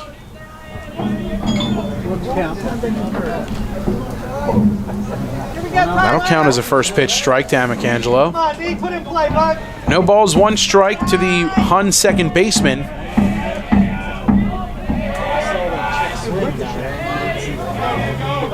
Move over to first. Bounds back. Got that interesting submarine move over to first. You notice that? Kind of throws it underhand. Yeah. Runner on the move. Fastball, called strike on the outer third, and swiping second base is Deacon Bound. Well, Hun has been on the run, so to speak. 1, 2, 3, 4, 5. That's her 6th stolen base of the day. An 0-2 count to Emicangelo. Down on second after swiping the bag. Bunnell from the stretch, a long look into Napierkowski. He's set at the belt. The 0-2. Off the hands towards short. Backhanded, thrown across the diamond. Couldn't be picked out by Carmignani. Everyone's safe. Yeah. Good throw, would have had him, but Carmignani had to try to dig it out. Couldn't come up with it. And that's a tough break for Bunnell. A meeting at the mound. Kinsella makes his way from the dugout to the mound to talk with Tyler Bennell, and doesn't look like he's asking for the baseball yet, or if at all. So you're giving an error on that one? Yeah. Runners at the corners. And nobody out. Bennell, he's worked out of jams left and right today. Stranded base runners in every inning to this point. Hun has struck for 2 in the game. But Bennell has been able to limit the damage, pitching to contact when he's needed to and picking up timely strikeouts. 76 pitches for Tyler Bennell to this point. And you really got to give him credit because he's constantly pitching with concern. He just has not breezed in an inning. Tucker, bunt, first base side, charging. Carmignani, play at the plate. He's out at home. Nice job. Nice job by Robbinsville. That was not a suicide. That was a safety squeeze. And they waited until Tucker got the bunt down. And when bunt came down, Deacon Bound took off for home. Tom Monfaletta discussing the call now with the home plate ump. And Bound went into a headfirst slide, went for the backside of the home plate area. The throw was sort of towards the left-handed batter's box, but Napierkowski able to turn and apply the tag in time. Keeps this a 1-run game. Runners at first and second, 1 down. Yeah, you know, when you're doing that, when you're bunting somebody on third, it's a gamble, obviously, if it's a suicide because you got to bunt the ball, and it's a gamble if it's a safety because did your runner have enough time to get the home plate after they field the bunt? And that time they didn't. E.J. Balowitz checks his swing. He did not go. Fastball misses high. 1 ball, no strikes. 1 for 1 is E.J. Sack fly his last time up to give Hun the lead back.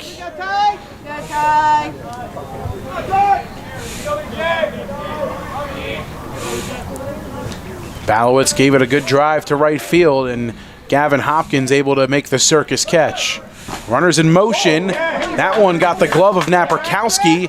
Catcher's interference is the call. Oh, wow. That's another tough break for Bennell.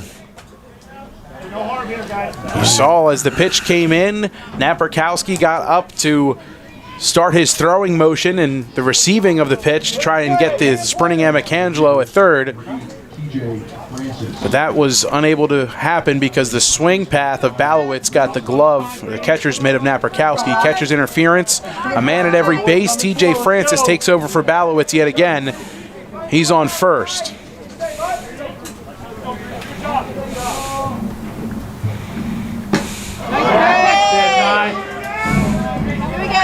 Greenstein behind, no balls and 1 strike after he follows through on a check swing.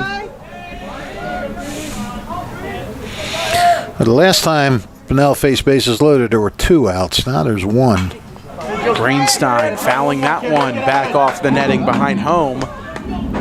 Finds himself behind, no balls and 2 strikes. A little curious. They're playing the infield in all the way around.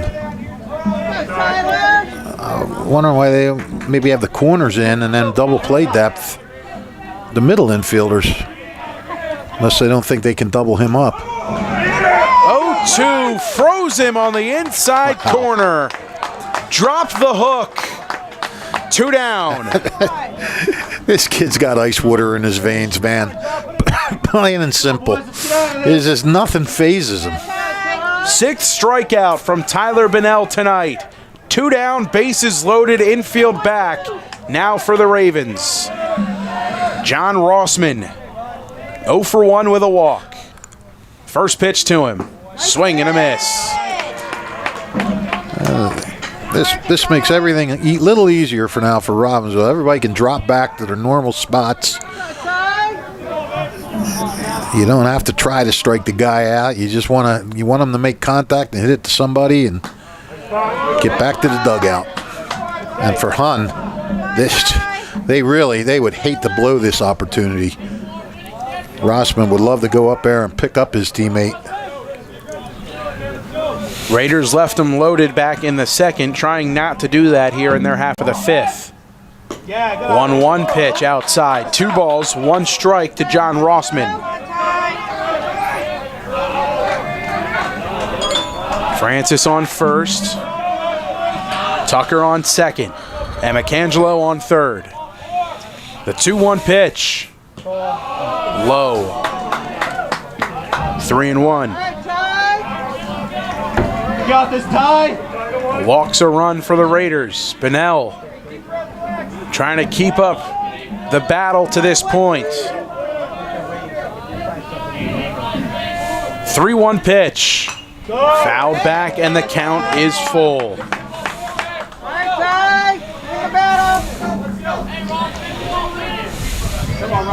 And McAngelo off third, Tucker off of second, Francis off first. Likely in motion with the count full and 2 away. Likely. They're gone.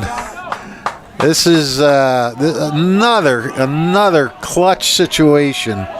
Or not clutch, tense situation, I should say. The 3-2. Up and inside for ball 4. Couldn't get it this time. And great at bat by John Rossman to work that full count and then get the walk to get the run in. That's a huge run in this game for Hun. And Rossman deserves a lot of credit. Antonio Destrabats makes his way to the plate. 1 for 2 with a single. Base is still loaded.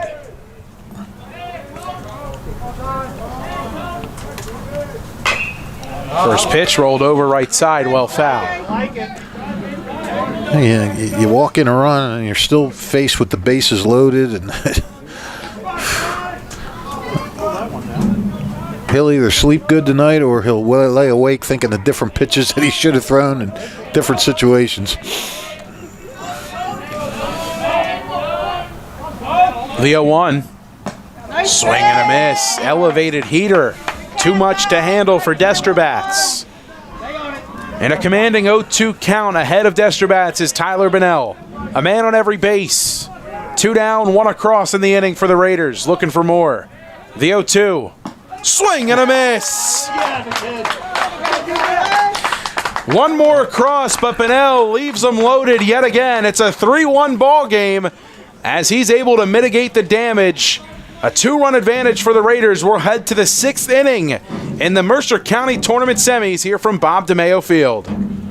Hi, Merrill Reese reminding you to come back home to traditional Italian cuisine at the Revere Restaurant, 802 River Road in Ewing Township. You'll always feel welcome at the Revere. It's like stepping back in time where you'll feel like you're dining in South Philly or New York's Little Italy. Start your meal with complimentary Hoboken bread. Choose from a menu featuring fresh seafood dishes, succulent steaks and chops, or homemade pasta dishes. You can even eat at the bar. The Revere is open 7 days for lunch and dinner. Private room available for special affairs, plus catering. For reservations, call 609-882-6365. That's 609-882-6365. Come home to traditional Italian cuisine. The Revere Restaurant, 802 River Road, Ewing Township.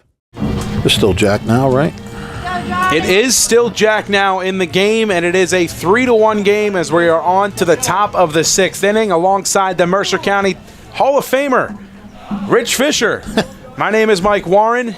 Here, the Mercer County Tournament semifinals on WBCB. Game 1 of 2, and this has been a good one so far, Fish. Oh, just a great game. I mean, this if you're a fan of either of these teams, your stomach has been in knots throughout this game because both teams are putting runners on base. Both pitchers are being forced to make pitches. I mean, this is tournament baseball at its best. That last inning was just tough for Tyler Bunnell. He victimized by an error and a catcher's interference, and he still managed to get out of it with 1 run. 2 balls and 1 strike to Johnny Fowler. Here we go, Johnny.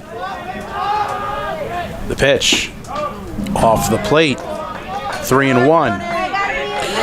Hun has now left 9 men on base. Robbinsville has left 8 on base. Fastball paints the inner black. Full count to Johnny Fowler. 0 for 1 with a swinging strikeout. He walked in the second. Roller pulled foul. Swinging bunt almost. We'll do it again at 3-2. And just a reminder, if you weren't here at the top of the broadcast, Hun is without their big hitter, their Penn State recruit, Charles Batista, because he is a 5th-year senior and ineligible to play in the county tournament. And Robbinsville is without its Wake Forest recruit, Luke Billings. There's a walk. Let's get things started for Robbinsville. Leadoff walk for the Ravens. Johnny Fowler works the full count walk. And Tom Monfiletto motions to the Hun bullpen. The call is for a righty. We'll tell you all about him on the other side of this timeout. It's a pitching change for the Hun Raiders. Leadoff batter is aboard after Fowler works a walk. 3-1 the score. Top of the 6th inning here from Bob DeMeo Field. And a pitching change on the mound for the Raiders when we return. Hi, I'm Merrill Reese. Kessel Dermatology is the place for all general dermatology needs. For acne, rosacea, eczema, psoriasis, hives, warts, and other growths. They have a friendly and courteous staff, and they can usually offer appointments within 24 hours for emergencies. Take care of your skin. Schedule an appointment with Kessel Dermatology.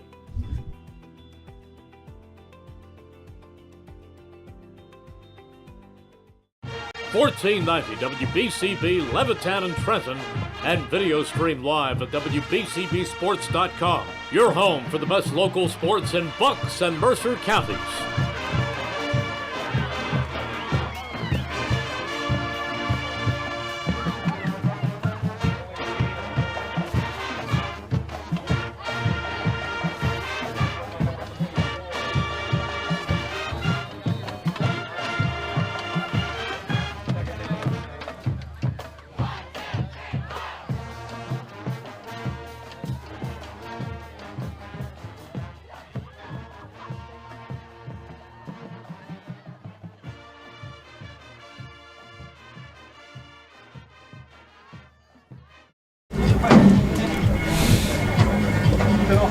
We believe it is Sam Wright into the ball game, and the reason we say we believe is because we have 2 rosters up here for Hun. One that has number 11 as Yanni Moritas, and the other that has him as Sam Wright. And the second one we got earlier this afternoon was an updated one sent over from Tom Monfiletto. So we believe that it is Sam Wright into the game. That is who comes in to take over for Gabriel Jack now after a couple innings of relief work. Sam Wright is senior. Sam Wright is senior. He has a 1.62 ERA, 37 strikeouts in 26 innings.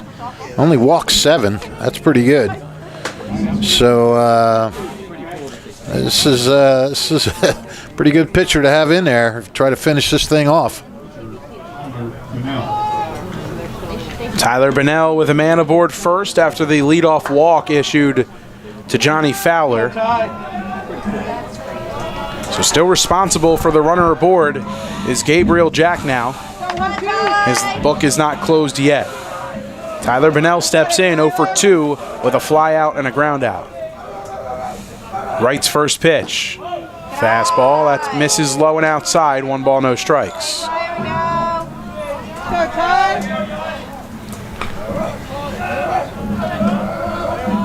Fowler inching off first. Greenstein holding him on the bag. Move over, and just back in time is Fowler. We've had a few close plays over there today. Yeah, we have. Sharp moves from both of these pitchers. Yeah, for sure. Bunnell's had some really quick feet and an even quicker ball sent over to the first base bag. Another move over. Fowler back in time. That one a little bit easier to tell. Still 1 ball and no strikes to Bunnell. Bobs the bat off his back shoulder. Turns and squares to show bunt. Missing the throw. Back to first. Back in time is Fowler. I believe Bunnell was able to pull back, but I'm not sure. Thought maybe he did go around. Missed on the bunt attempt.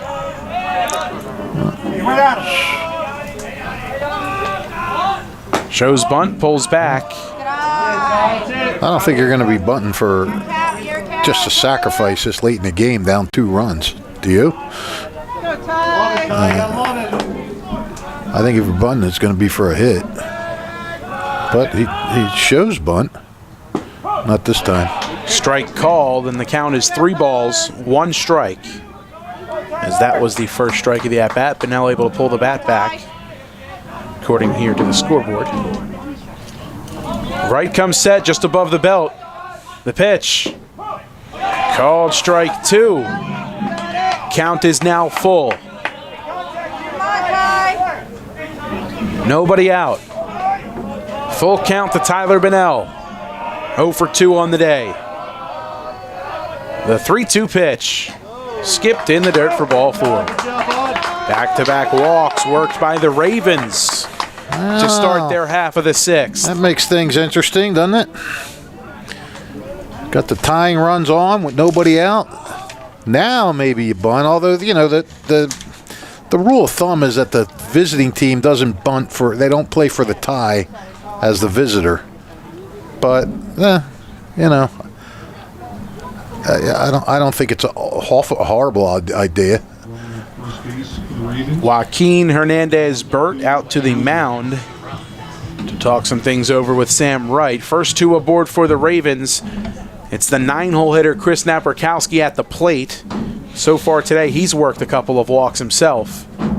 But now you're getting into just cautious area, I would say, with 2 aboard and nobody out. Final batter in the lineup before it flips over back to the top, and Napierkowski at the plate. And the top of the lineup has done their job for the most part today for the Ravens. You got this? Responsible for that first run coming home. Yeah, you got Hopkins has a hit.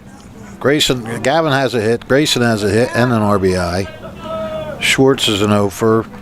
Boss has walked once. Carmignani's walked 3 times. Napierkowski also showing bunt, and he pulls back. Now, with nobody out and runners at first and second, the bunt play seeming a little bit more of a clear-cut idea. Yeah, it's like I was saying. I mean, some teams don't like to play as the visiting team for the tie because then Hun gets a chance to come back and win it. But I don't think it's a bad idea to try to get the game tied. 1 ball, no strikes. Here it comes. Low and outside. Well, you may not have to worry about bunting if he goes wide with 2 more. 2-0 the count to Napierkowski. 0 for 0 with a couple of walks. Corners are pretty much in for Hun. Tucker a little bit further back than Greenstein. Bunt popped up behind home. Balowitz has it. That's a big out, number 1. It sure is a big out, number 1, and I'll tell you, you got to give Wright a lot of credit. He gave first and second, nobody out, goes behind 2-0, and then gets that. That's just another in a long line of clutch pitches we've seen in this game. Well, making his way to the plate for the 3rd or 4th time today is Gavin Hopkins, and he's put down a successful sacrifice bunt, so we'll see if that's what they elect to go with this time around. I don't know if with 1 out you'll do that. I could see it with 2. I mean, none. 2, none. Well, you know. Right, set at the belt. First pitch, Hopkins shows bunt, back towards the mound. Right, throws to first in time. 2 in scoring position. All right, well. But 2 away. Come on, Gray. This is you, Gray. Here's Grayson Hopkins. 2 in scoring position, 2 down for the man responsible for bringing home the lone Ravens run on an RBI single back in the 3rd. Grayson Hopkins, 1 for 3 so far today. What a big-time moment for Grayson Hopkins. Breaking ball well off the plate. 1 ball and no strikes. Activity halted for the time being down in the Hun bullpen. Some going on down for the Ravens. The 1-0. Driven towards right center field. That's going to split the gap and bring home a pair. Hopkins on his way to second. It's a 2 RBI double. We're tied at 3. Well, Mike Kinsella knew what he was doing, dropping that bunt with 1 out and getting his runners in scoring position. Yes, you got a man up that can drive in runs, and Hopkins did just that. What a clutch hit that was. It's a 3 RBI afternoon for Grayson Hopkins, and we don't think he's done yet. 2 down in the inning, all knotted up at 3, 2 across on 1 swing. And man, did he get a hold of that one. He sure did. Got a pitch he liked and just drove it. That'll bring up Noah Schwartz with a man in scoring position and 2 down. 0 for 3 is Schwartz. Safe to say he's due. Fastball up and outside. Ravens dugout making some noise. 1 ball, no strikes to Schwartz. Go, Noah! The 1-0. Called strike on the outer edge. 1-1. Boy, Robbinsville would love to get this run in, take a lead. The 1-1. Off the bat, towards left center, diving, unable to haul it in. Another run will score. Ravens lead 4-3. Wow, that ball was just kind of drifting to no man's land, and it was hard to see if anybody had a play. Destrobots went all out. You know, laid his body out to try to get it. It looked like he got a glove on it, but couldn't hold on. And great hit, great effort, but an even greater hit by Noah Schwartz. Has to feel good after 0 for 3 to get that RBI single. Destrobats diving, unable to haul it in. It'll drop as a base hit for Schwartz. His first hit of the game gives the Ravens a 4-3 lead. Quite a turn of events here in this inning, eh? 3 across in the inning for Robbinsville. They are ahead by 1. No balls, 1 strike to Matt Boss. Right kicks and deals. Up and inside with the fastball. 1 ball and 1 strike.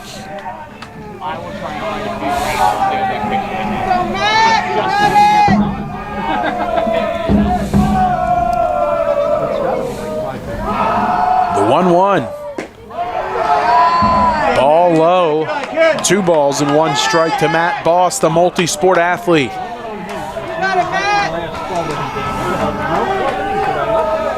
0 for 2 with a walk. The 2-1 pitch. Chopper left side. Foul. That'll even the count at 2. Well, I think we've seen the end of Tyler Bennell at 92 pitches. But right now, whether he comes back or not, he's the pitcher of record on the plus side. And that would be well-deserved with the effort he put in. But, hey, Hun's got 2 more licks. This is far from over. Runner in motion, doesn't matter. Called strike 3. Boss goes down looking, but the Ravens jump in front.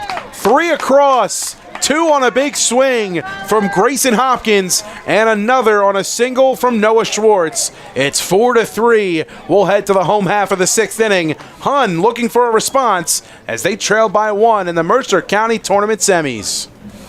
Hi, I'm Merrill Reese.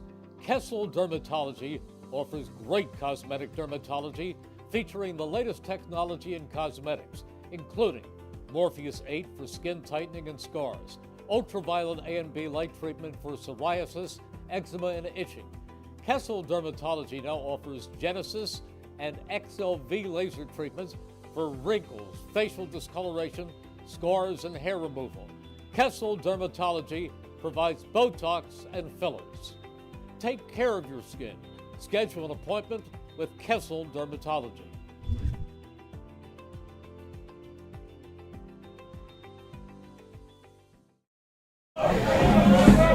What are we going in the bottom of the 6th, right? That's right, Fish. On to the bottom of the 6th inning.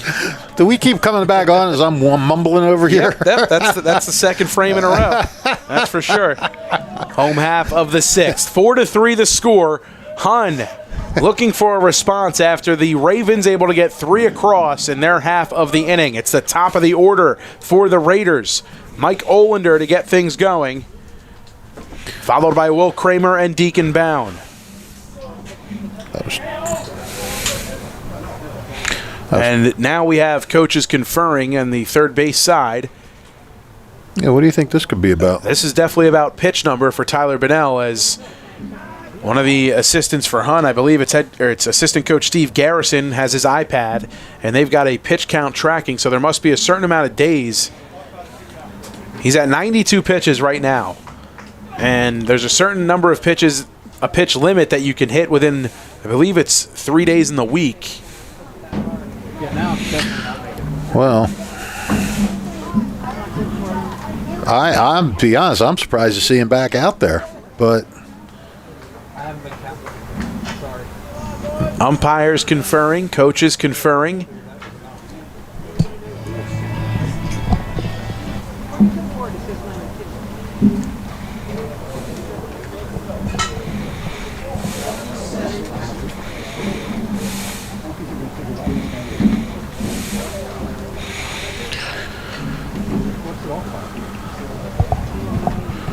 we don't quite know what to say, folks. That's why we have nothing to say. Yeah, apologies for the silence. I had my headset off trying to listen to the conversation down on the field potentially and pick up some information for you folks. But Bunnell's going to fire away some warm-up pitches while the umpires talk about this. But just based off of the body language and the given stage of the game, at a point now where pitch count kind of seems like the thing coming into question. I guess how so. many pitches Bunnell has thrown between one outing to this one, and it looks like they're waiting for maybe paperwork. Maybe they want to see, they chart the pitches. Maybe they want to see their charts and what they have. And all the umps now headed over to the Robbinsville dugout. This is interesting. Interesting indeed.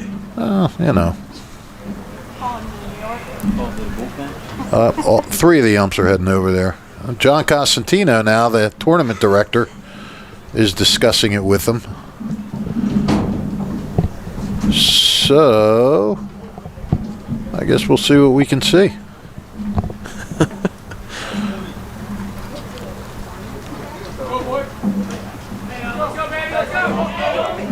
I mean, so all that said and done, Bunnell remains in the game. Hun has for the time being. Hun has been so close to really breaking through against Bunnell. You think they would kind of want to see him again, but and that's that. But folks, that is not a knock on Bunnell at all. It's just that they've seen him a few times. They know what he throws, and they've had their chances against him. So let's see what happens. Top of the order for the Raiders. First pitch swinging is Michael Olander. Fouls that one away. No balls, one strike. I'll tell you what, this is a gutsy effort by the sophomore, man. I'm telling you. Bunnell kicks and deals the 0-1. Fouled off the hands. Olander trying to get the barrel through on that one. Just able to get a piece of it, sends it straight back. He's behind, no balls and two strikes against Tyler Bunnell. Well, top of the order. Bunnell ahead 0-2. The pitch. Hit him. Breaking ball that just didn't come back. He's been pounding that inside part of the plate with the curveball all day. That time just did not come back, and it got a good chunk of Olander. He's aboard. You talk about a pitcher's worst nightmare. Up on the count 0-2 in the late innings of a one-run game, and you hit a guy. Can you say Edwin Diaz? Will Kramer, Olander on the move. He bluffs and goes back to first. Fastball misses well high as the rain begins to pick up. That stinks. Starts to rain during the biggest part of the game.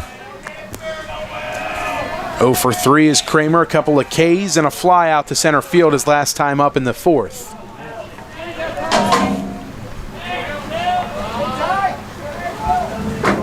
Bunnell back on the mound after a move over to first. Runner on the move in Olander, and he bluffed again. Missing high, 2 balls, no strikes. We're hoping this guy doesn't keep standing in front of us. Correct. We currently do not have a view because the gentleman with a umbrella, just have to stand up over him. No, just tell him to sit down. Fastball. Called strike on the outside corner. Well, just a little busy calling the game. I can't yell out over the air. I can. Sure.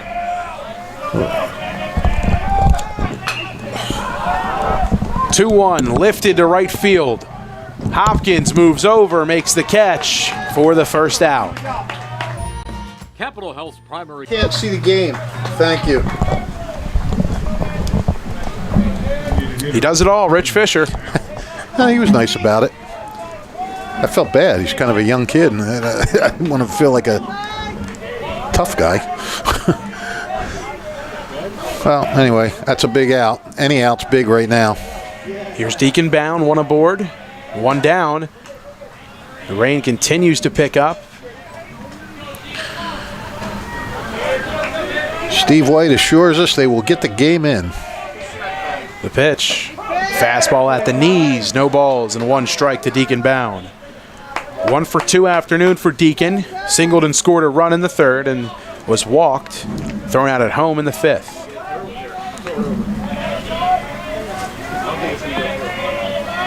Jordan hanging in there without his rain gear on.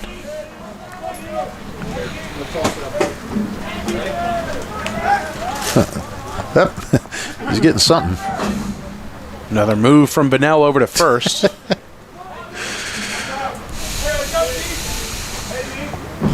Time called. Napierkowski heads out to the mound. Well, don't forget, you miss any of today's action, you can read all about it in tomorrow's edition of the Trentonian. For your complete local and national news 7 days a week, it's the Trentonian or online at Trentonian.com. The only newspaper serving Bucks, Burlington, and Mercer County 7 days a week. It's the Trentonian. No balls, one strike to Deacon Bound. The pitch. Check swing. The appeal. He went around. No balls and 2 strikes now to Deacon Bound. Olander still on first with 1 away. And you wonder, does this weather hurt the team trying to catch up more, or the team in the field trying to hold the lead? 0-2, shot foul right side. I mean, I guess if the rain is coming at a certain angle and it gets in the batter's eyes, that's tough. Then again, you got a wet ball out there that the pitcher's trying to deal with. They try to keep them as dry as possible. What kinds of stuff going on here, Michael? Weather starting to play a factor in this one as the infield gets a light dousing of water. The 0-2. Olander bluffs again, and a nice stop by Napierkowski makes it 1 ball and 2 strikes. Third or fourth time Olander's bluffed his steal. He's gone about not halfway, but a third of the way. Yeah, about a third.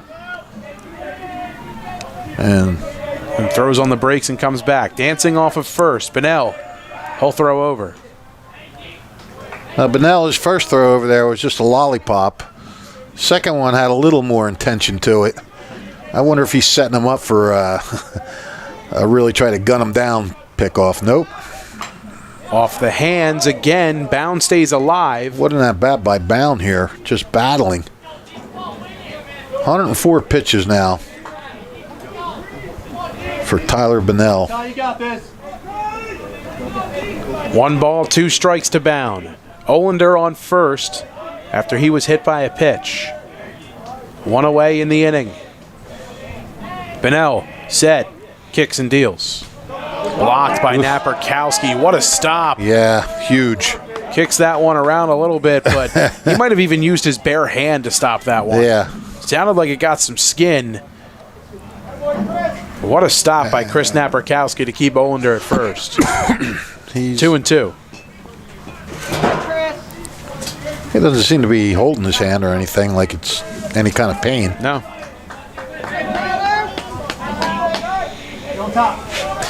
How many more bullets does Tyler Bunnell have in his gun? That is the question. Only 10 more at least. The 2-2. Fouled off the mask of Naperkowski.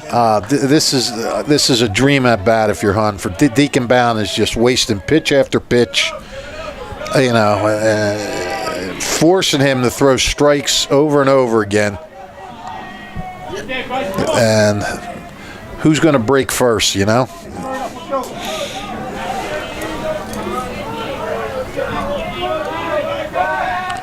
Olander back in time. Pickoff move over from Bunnell. 2 balls and 2 strikes. 1 down. Home half of the 6th inning. Hun trailing 4-3. Olander started it, then stopped, and a pop-up right side of the infield. Carmignani has it, calls everybody off, and hauls it in for the 2nd out. Well, kudos to Bunnell. Bound was up there fouling, wasting pitches, and he did not give in to him. Kept throwing strikes through one other ball and then got the pop out. 2 outs. 2 down. A runner on first. Nico Amicangelo to the plate.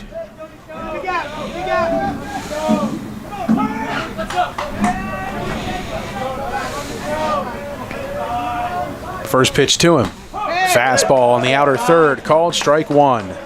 Still a lively fastball from Bunnell. Well over 100 pitches in this contest. Yep. 108.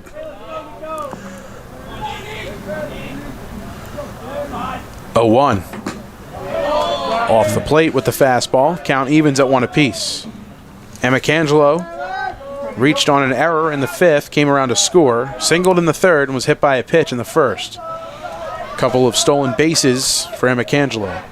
A move over to first.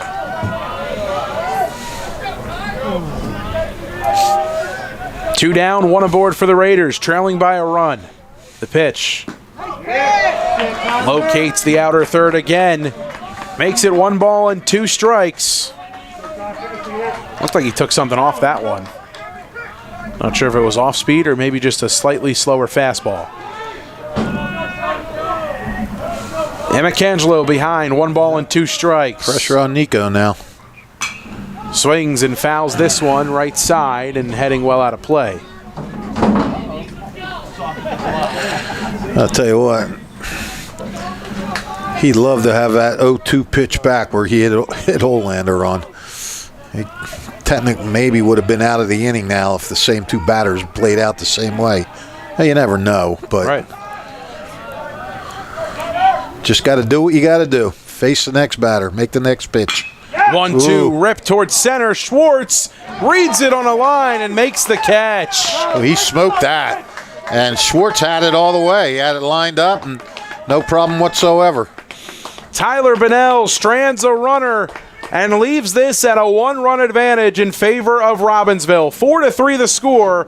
We are through 6 innings, on to the 7th here in the semis from Bob DeMeo Field. Care Network continues to grow, bringing its extensive option of locations to your neighborhood. Whether you're scheduling a wellness checkup or not feeling well, advanced medicine starts with a Capital Health primary care doctor at locations near you in Mercer, Bucks, and Burlington counties.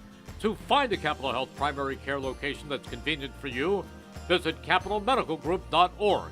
That's capitalmedicalgroup.org. This is Merrill Reese reminding you that Haldeman Ford Subaru on Route 33 in Hamilton Township is more than just a great place to purchase a new Ford, Subaru, or pre-owned car or truck. Their collision and service centers services all makes and models and specializes in fleet service. Haldeman's Collision Center is renowned for their work. It's a state-of-the-art facility, all insurance accepted, free estimates and loaner cars available, and one of the friendliest staffs around. From small dents to major repairs on any make or model, it's Haldeman Ford Subaru Collision Center, Route 33 in Hamilton Township. They're good!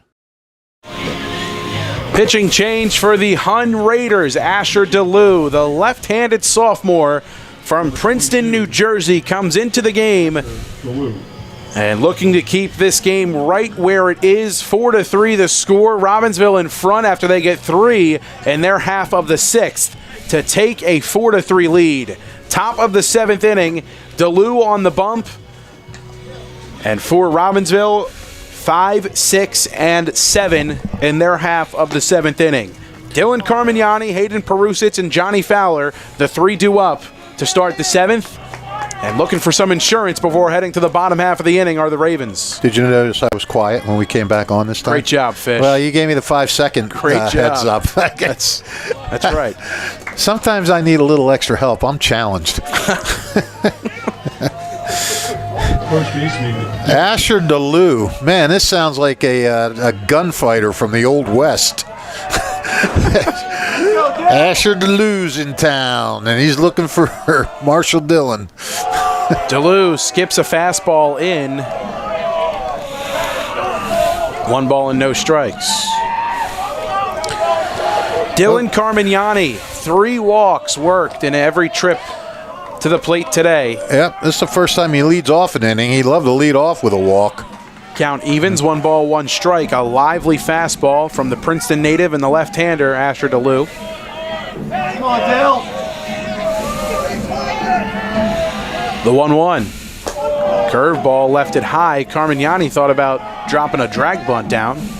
Pulled it back once he saw how high it was. Come on, Dale. Need insurance. 2-1 the count. DeLue has his sign from Balowitz, the pitch. Off the hands towards Emicangelo. It drops in for a hit. Throw on the run.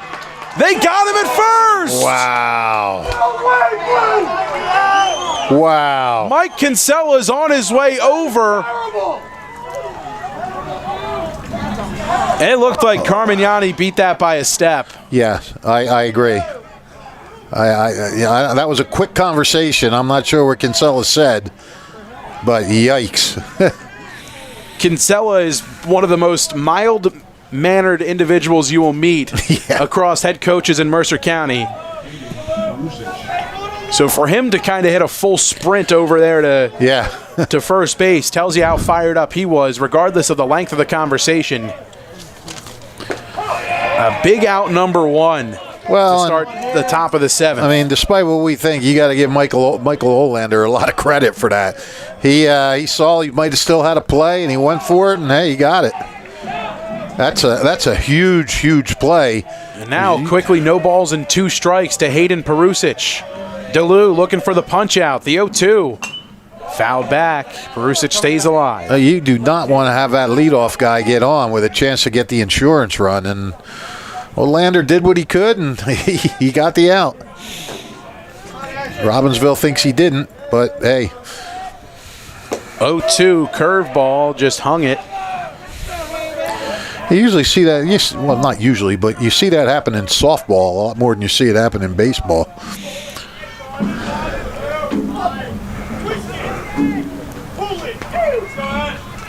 What a game. If you can't enjoy this kind of game, it's just so many momentum switches and everything. Perusich spits on a 1-2 breaking ball. The count evens at 2 apiece. I know, we're playing for a berth to get into the county tournament, the last county tournament.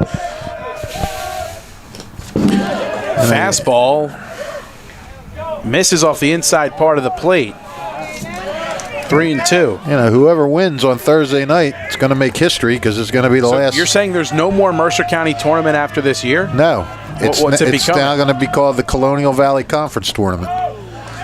Fastball that just missed off the inside corner for ball 4. No preps. Trenton Catholic is not allowed in. Wow. Just teams that play in the Colonial Valley Conference. It's a very controversial move. I mean, there's... Who decides that? The CVC athletic directors, I guess. Wow. Will they re-expand it to all 16 teams again then? If that's or 14 or however many? That might happen, yes. I'm not sure. I mean, you know, it's there's so many different ways that you can look at it, pro and con. Nick Wyzakowski over at first. He comes in to run for Hayden Perusich. Here's Johnny Fowler walking his last time up and in his first time at the dish. A swinging strikeout issued to him in the 4th. He's 0 for 1. DeLue winds and fires a fastball at the knees. 0-1.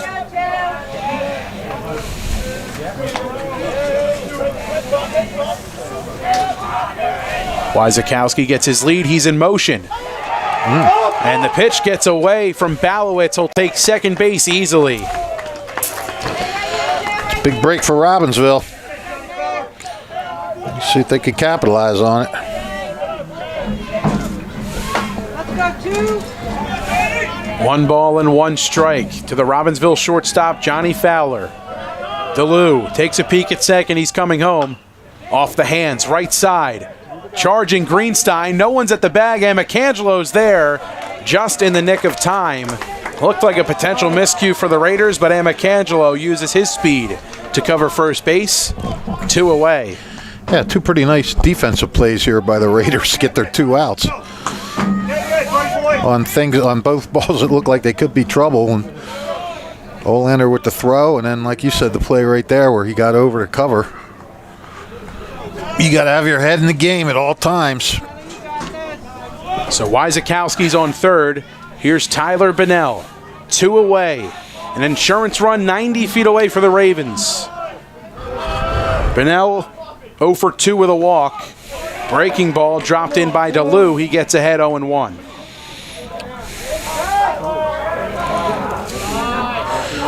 Bennell did walk his last time up. Yep, scored the tying run in this game. On Grayson Hopkins' double. DeLue skips a fastball in, and the count's even at 1 apiece.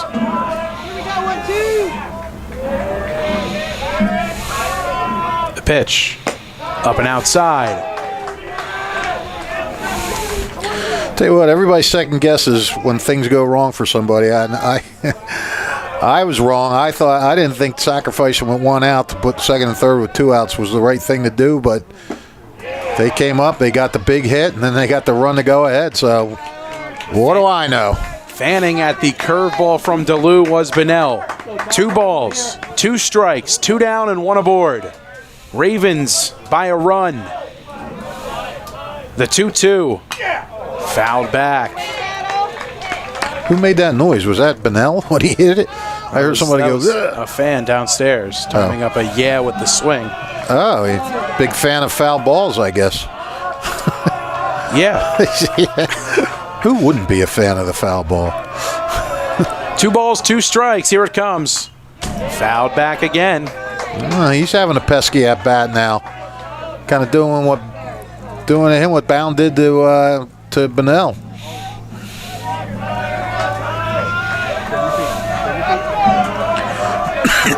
The 2-2. Swing and a miss. Asher DeLue drops a curveball and gets Bennell to swing over it and strands a runner. It's a 1-run game. On to the home half of the 7th. Last chance for the Raiders. 4-3 to score. A trip to the Mercer County Tournament Finals on the other side. Hi, I'm Merrill Reese. Kessel Dermatology has a highly rated and award-winning dermatology team with over 130 years of collective clinical experience. They've been voted as the region's best dermatologist and doctor for 20 consecutive years. Over 1,500 5-star reviews from satisfied patients. Take care of your skin. Schedule an appointment with Kessel Dermatology.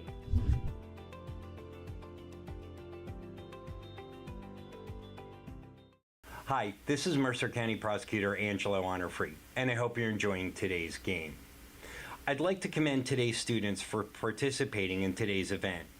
Being a part of extracurricular activities, whether it's an athletic event, marching in the band, or performing in the school play, or being on the debate team, is good for today's youth. And parents, stay involved in your children's activities and encourage them. An involved parent nurtures your children to accomplish great things. I'm proud to support the youth of Mercer County. This is Angelo Honorfree, your Mercer County prosecutor, and I hope you enjoyed today's game. And a 1-run game called in from first base to the bump. Dylan Carmignani. 12 2/3 innings of work, 6 hits scattered, 4 runs, only 1 of them earned, 11 walks on the year, 7 strikeouts, and a .55 earned run average on the season. Fish, that's pretty good. Yeah, Very good. That's the kind of guy you want coming out when you got to protect a 1-run lead in the last inning. 5, 6, and 7 for the Raiders. Tyler Tucker, E.J. Balowitz, and Ryan Greenstein in the bottom of the 7th inning. One thing you got to worry about with Carmignani is he does have 11 walks in 12 2/3. That's on just under a walk an inning. And if you want to know how important it is not to walk people, Robbinsville's walked 9 times today, and 3 of their 4 runs scored were guys who walked. So, got to keep them off the base. First pitch fastball misses well up and inside. 1 ball and no strikes to Tyler Tucker. He's 0 for 3 on the day, reached on a fielder's choice his last time up. Quickly ahead, 2-0. Carmignani trying to get on top of his fastball.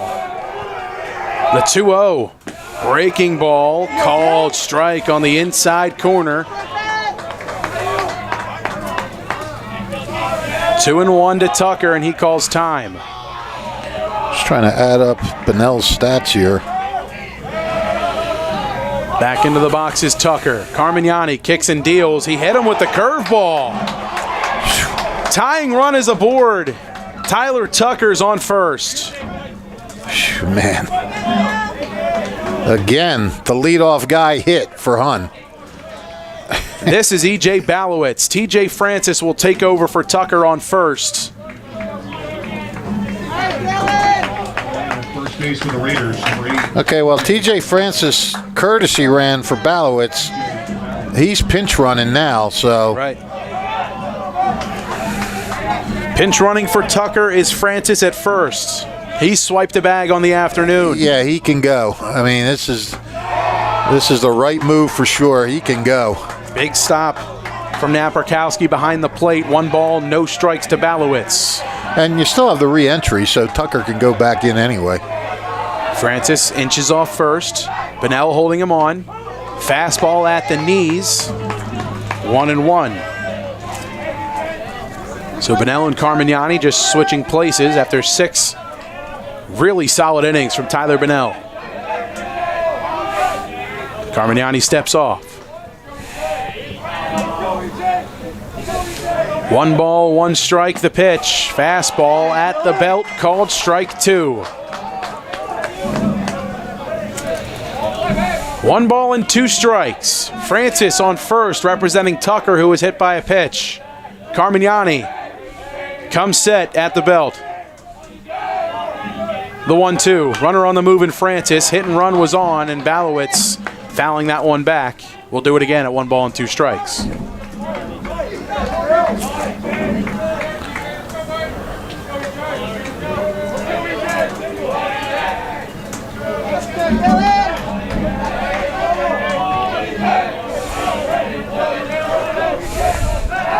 Move over to first, and Francis able to get back in time. Okay, real quick for Tyler Bunnell. 6 innings pitched, 3 runs, 2 earned, 5 hits, 4 walks, 2 hit batters, 7 strikeouts. Very, very, very, very gutsy performance by Tyler Bunnell today against a team that can really hit the ball. In his sophomore season, facing one of Mercer County's finest programs in the Hun Raiders. Yeah. Ball gets away from Bunnell, but not far enough for Francis to test the waters. We're facing a team that had 4 D1 players in the lineup. 5 if their 5th-year senior was playing. And then 4 other college players. 1-2 pitch, misses low and inside to Balowitz. 2-2. That was close. Yeah, I'm sure Hun will be patient too. They're gonna see if they can work out some walks, get some base runners. Tying run on first, winning run at the plate. Nobody out. The pitch blasted in the air to right field and carrying. It is gone. E.J. Balowitz walks it off. The Raiders are going back to the championship. Oh my goodness, what a way to end this game. What a way. Dylan Carmignani just standing on the mound, hands on his hips, can't do anything but watch the celebration at the plate. I feel bad for him. But yeah, A.J. Balowitz, he just turned on that thing, roped it over the right field fence, and that's just an incredible at-bat. You know, he was working it, got to 2-2, and then just turned on it. And my goodness, what a way to end this game. That is the second home run of the year for Balowitz, and just his 8th and 9th RBIs, but none bigger than those two right there. What a game. Balowitz wins it with one swing, a 2-run walk-off homer, and for the second time in as many years, the Raiders advance to the Mercer County Tournament Finals. The Italian People's Bakery Player of the Game interview is next here on WBCB. Hi, this is Mercer County Prosecutor Angelo Honorfree, and I hope you're enjoying today's game. I'd like to commend today's students for participating in today's event. Being a part of extracurricular activities, whether it's an athletic event, marching in the band, or performing in the school play, or being on the debate team, is good for today's youth.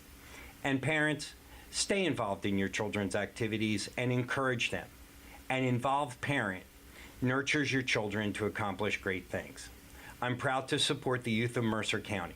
This is Angelo Honorfree, your Mercer County prosecutor, and I hope you enjoyed today's game. New Jersey is home to the best public schools in the nation, and that didn't happen by accident. It's the result of parents, educators, and communities working together year after year to give our students a world-class education, no matter the challenge. Because parents and educators know that with a shared commitment to our public schools, our children can learn, grow, and thrive. And together, we can keep New Jersey's public schools the best in the nation. Hi, I'm Merrill Reese. Most people diagnosed with skin cancer are not even aware of their cancer. It's important to get a complete skin checkup. Kessel Dermatology offers a vast array of surgical procedures, including Mohs surgery, plus other non-surgical options. Take care of your skin. Schedule an appointment with Kessel Dermatology.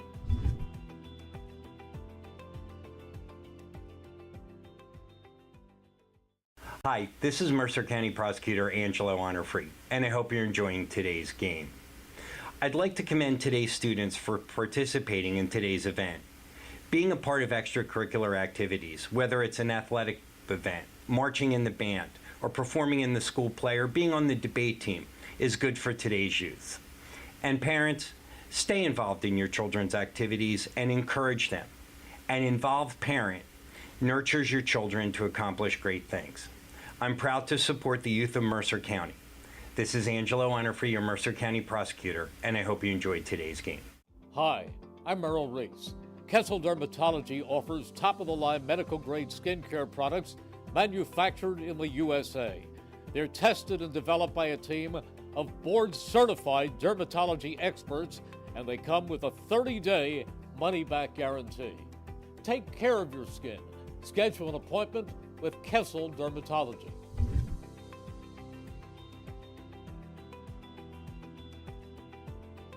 Hi, Merrill Reese reminding you to come back home to traditional Italian cuisine at the Revere Restaurant, 802 River Road in Ewing Township. You'll always feel welcome at the Revere. It's like stepping back in time where you'll feel like you're dining in South Philly or New York's Little Italy. Start your meal with complimentary Hoboken bread. Choose from a menu featuring fresh seafood dishes, succulent steaks and chops, or homemade pasta dishes. You can even eat at the bar. The Revere is open 7 days for lunch and dinner. Private room available for special affairs, plus catering. For reservations, call 609-882-6365. That's 609-882-6365. Come home to traditional Italian cuisine. The Revere Restaurant, 802 River Road, Ewing Township. Game 1 of 2 complete here on WBCB, and what a game it was. The Hun Raiders walk it off 5-4 after they defeat the Ravens of Robbinsville. And joining us now is our Italian People's Bakery Player of the Game, E.J. Balowitz, a walk-off 2-run home run. You guys go back to the Mercer County Tournament Finals. How's it feel? I mean, it feels great. We have a great team to do it. You know, this is just feels great. I don't know. EJ, talk about your approach in that at-bat. I mean, you got your leadoff guy on, so obviously you just want to get him around and get him in. I don't think you're thinking home run in that situation, but take us through your approach at the plate and what you tried to do there. Yeah, so the first couple pitches, I was just thinking, just hit the ball hard somewhere. Left field gap looked open. That's what I was going for. But then I was down 1-2, and I'm in my 2-strike approach, and the ball is just right there, and I just got to turn on it. That's something I can do a lot of things with, and that's just executed perfectly. Well, you turned on one earlier in this game, and Gavin Hopkins was able to kind of track it down out there. We thought that one looked good off the bat from our vantage point here. The one that you got over the wall looked like it was definitely gone off the bat from our vantage point. And, talk a little bit about, if you can, what it's been like for you guys this season. Last year you make it all the way to the Mercer County Tournament Finals. You lose a lot of D1 talent, but you get it all back this year. A lot of guys on your lineup going to play at the next level. And you guys are a close squad. You've been doing this for at least 3 years now, all of you together. What's this journey meant for you specifically, being a part of this team and now being an integral part of this offense? Well, first I got to say that right fielder, he's a tremendous player. That ball, Willie Mays style. Yeah. These guys, we have 8 seniors, I believe, have been with them for a while. It's just, we're a family, so everything gets done easily. Everyone's got each other's back, and that's what we do at Hun. Deacon, when you hit that ball, it stayed close to the line. Were you kind of trying to use a little body? EJ, I'm looking at my roster at Deacon Bound. When you hit that ball, it was kind of, were you trying to will it to stay fair, or what did you think? Well, I knew it was going to stay fair because, I didn't really hook it. I kind of just stayed right through it, and I just let my body do the work. And I knew it was going to stay fair. I think I had like 10 feet. Well, even though, I know he's not on your team, but what can you say about the way that Tyler Bonnell battled you guys today? The starting pitcher? Yeah. He's got a great arm, a lot of run in his fastball, great arm. He held us to three the whole game. It's impressive for a sophomore too. Are you guys sort of playing with a chip on your shoulder, knowing that this is the last year that preps can be in this tournament, and are you kind of wanting to say let's let the preps go out and be the champs in this last tournament? I wouldn't say the main reason is that we're not going to be in the MCTs next year. I think it's the last time that all of us are going to be together. Is just the main reason that we all want to win it all. That's pretty good stuff, Thanks, EJ. We thank you so much for taking the time, and just an outstanding effort from you guys and the Raiders today. For your efforts, you'll go home with a gift certificate to the Italian People's Bakery. Make sure you visit them at 63 Butler Street. Get yourself a free sandwich. Maybe get yourself a free sandwich tonight after that big swing out there in right field. Will do. Congratulations and best of luck the rest of the way. We'll see you guys Thursday night at Trenton Thunder Ballpark. Thank you very much. EJ Balowitz, our Italian People's Bakery player of the game, a walk-off 2-run homer to send the Raiders back to Trenton Thunder Ballpark. For the second straight year, they will compete for the Mercer County Tournament Finals. Game 2 on the horizon, just on the other side. We'll take a quick break. Myself and Rich Fisher on the call for game number 2 as Lawrence and Allentown square off a rematch from last year's first round as the number 1 seed Lawrence Cardinals take on the 4 seed Allentown Redbirds. We'll have that coverage for you just on the other side. We'll be back in a flash here on WBCB. We thank all of our sponsors who made this broadcast possible: the Mercer County Prosecutor's Office, the New Jersey Education Association, Haldeman Ford Subaru, Kessel Dermatology, the Revere Restaurant, the Capital Health System, Team Toyota, Jammer Doors and Windows, Trenton Thunder, Hyundai of Trenton, the Trentonian, the Italian People's Bakery, all proud to bring you today's coverage here on WBCB. For my broadcast partner, Rich Fisher, Jordan Hirsch did our camera work this afternoon, an outstanding job at that, as you got to see that outstanding diving catch from Gavin Hopkins. Jordan did a great job for us, as he always does. Gus Barber produced today's stream. For my broadcast partner, Rich Fisher, my name is Mike Warren. One final time, the Hun Raiders walk it off 5-4 over the Ravens as they head back to the Mercer County Tournament Finals. We'll talk to you in just a little bit here on WBCB as our Mercer County Tournament coverage continues on the WBCB Sports Network.